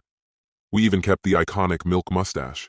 Soon, high-profile people were reaching out, eager to join the cause. Rock stars, country singers, athletes, actors, Olympians, Nobel laureates, all adoptees, posed with their adoptive families. Some had adopted children of their own, strengthening the campaign's message. Betty and Mark Stewart, who had helped Alice kick off the campaign, posed for one of the ads with their newly adopted son. It was an immediate success. Thanks to this project, my company, High Country Advertising, won a national award. Howard, my boss, wasn't well enough to travel, so Ada and I went to accept it in his place. Her new husband, Roy, came along with his sister Amanda, adding to the celebration. Standing on that stage felt surreal. Ada and I gave our acceptance speech and made sure to invite Alice Johnson to join us, admitting how we'd borrowed her brilliant idea. We thanked her and everyone who recognized our work. The night ended with a mixer. Ada and I had a little wager going on. Whoever received the most job offers would buy breakfast. She got 16 offers to my 9, so I jokingly reminded her I wanted steak and eggs. Just as we were getting ready to head out, I was looking for Amanda when I bumped into someone unexpected. She looked both familiar and changed, carrying a hint of nervousness. "Hello, Jace. How are you?" I took a moment, studying her. She still had that beauty, just a bit fuller, her hair a little shorter, her lips a touch plumper, but unmistakably Becky, the woman I'd once loved. "I'm good, Beck. How about you?" She shrugged lightly. "Oh, I'm all right. Congratulations on your award. It was nice to see Ada again. She told me she works for you now." I corrected her gently. "I'd say she works with me. I'm a part owner and manager at High Country Advertising. Started after everything happened. I like it there. I like the place, the people." Her gaze drifted to my left hand, where I wore a wedding ring. "Looks like there's someone here you really care about," she noted, a mix of curiosity and something unspoken in her eyes. I smiled, rubbing the ring. "Yes, there is. And I see you found someone too." She glanced at the sizable ring on her own finger, twisting it nervously. "I have, and I'm happy." Her voice softened as she added, "But Jace, late at night, when you're lying next to her, do you ever think about me? If you'd forgiven me, we could still be together." I sighed, feeling a wave of old memories. "I used to think about you a lot, Becky. But then I met Amanda, and you became a part of my past. Now and then, something reminds me of the good times, but it doesn't last." Without warning, she reached for my hand. "We could try again. If you'd take me back, I'd leave him in a heartbeat. I've never truly moved on from you. We belong together." As I gently took her hand from my arm, I heard a faint gasp behind me. "No, Becky. If we were meant to be, you wouldn't have betrayed me, and I wouldn't have found Amanda," I said quietly. "She's more faithful and loving than you've ever been, Becky. I'm sorry, but I want you to have a good life. Without me." I turned to go, only to feel a gentle hand slip into mine. "Who's your friend, love?" Amanda asked with a calm smile. "This is Becky," I replied. "She's someone from my past. Becky, meet my wife, Amanda." There was no handshake, just a wary exchange of glances. Becky, in her mid-30s, stood in a simple black dress, while Amanda, at 26, radiated youth. Her emerald green dress matched her eyes, and her copper-red hair spilled down her back. I couldn't help but feel my own heart swell with gratitude. Amanda finally turned from Becky and faced me, smiling. "Honey," she said, "I know it's a bit early, but would you mind taking me back to the room? I'm feeling a touch of morning sickness this evening." She paused, covering her mouth with a hand, then let out a soft laugh. "Oh no, I wanted to surprise you later." "Well, it's too late now," I said, grinning. "Congratulations, love. It's a boy." I thought I heard a quick intake of breath behind me, but in that moment, all that mattered was Amanda. I pulled her close, tears mingling with kisses as she laughed softly in my arms. After a few moments, she tapped my back, prompting me to loosen my hold. We celebrated at the bar, where Amanda accepted everyone's congratulations with grace. But later that night, when we got home, her demeanor turned serious. "I know who you've been in contact with in New York," she said, her voice low. "If I ever see you with her again, we're going to have a problem. Are we clear?" I nodded solemnly, making a promise that it would never happen again. She softened, pulling me into an embrace. "Thank you, love," she whispered. "I also heard what you told her today." A small smile played on her lips. "It was sweet, and besides," she added, "we've got a little one on the way." This concludes the story. If you like it, then put your powerful like and subscribe to the channel.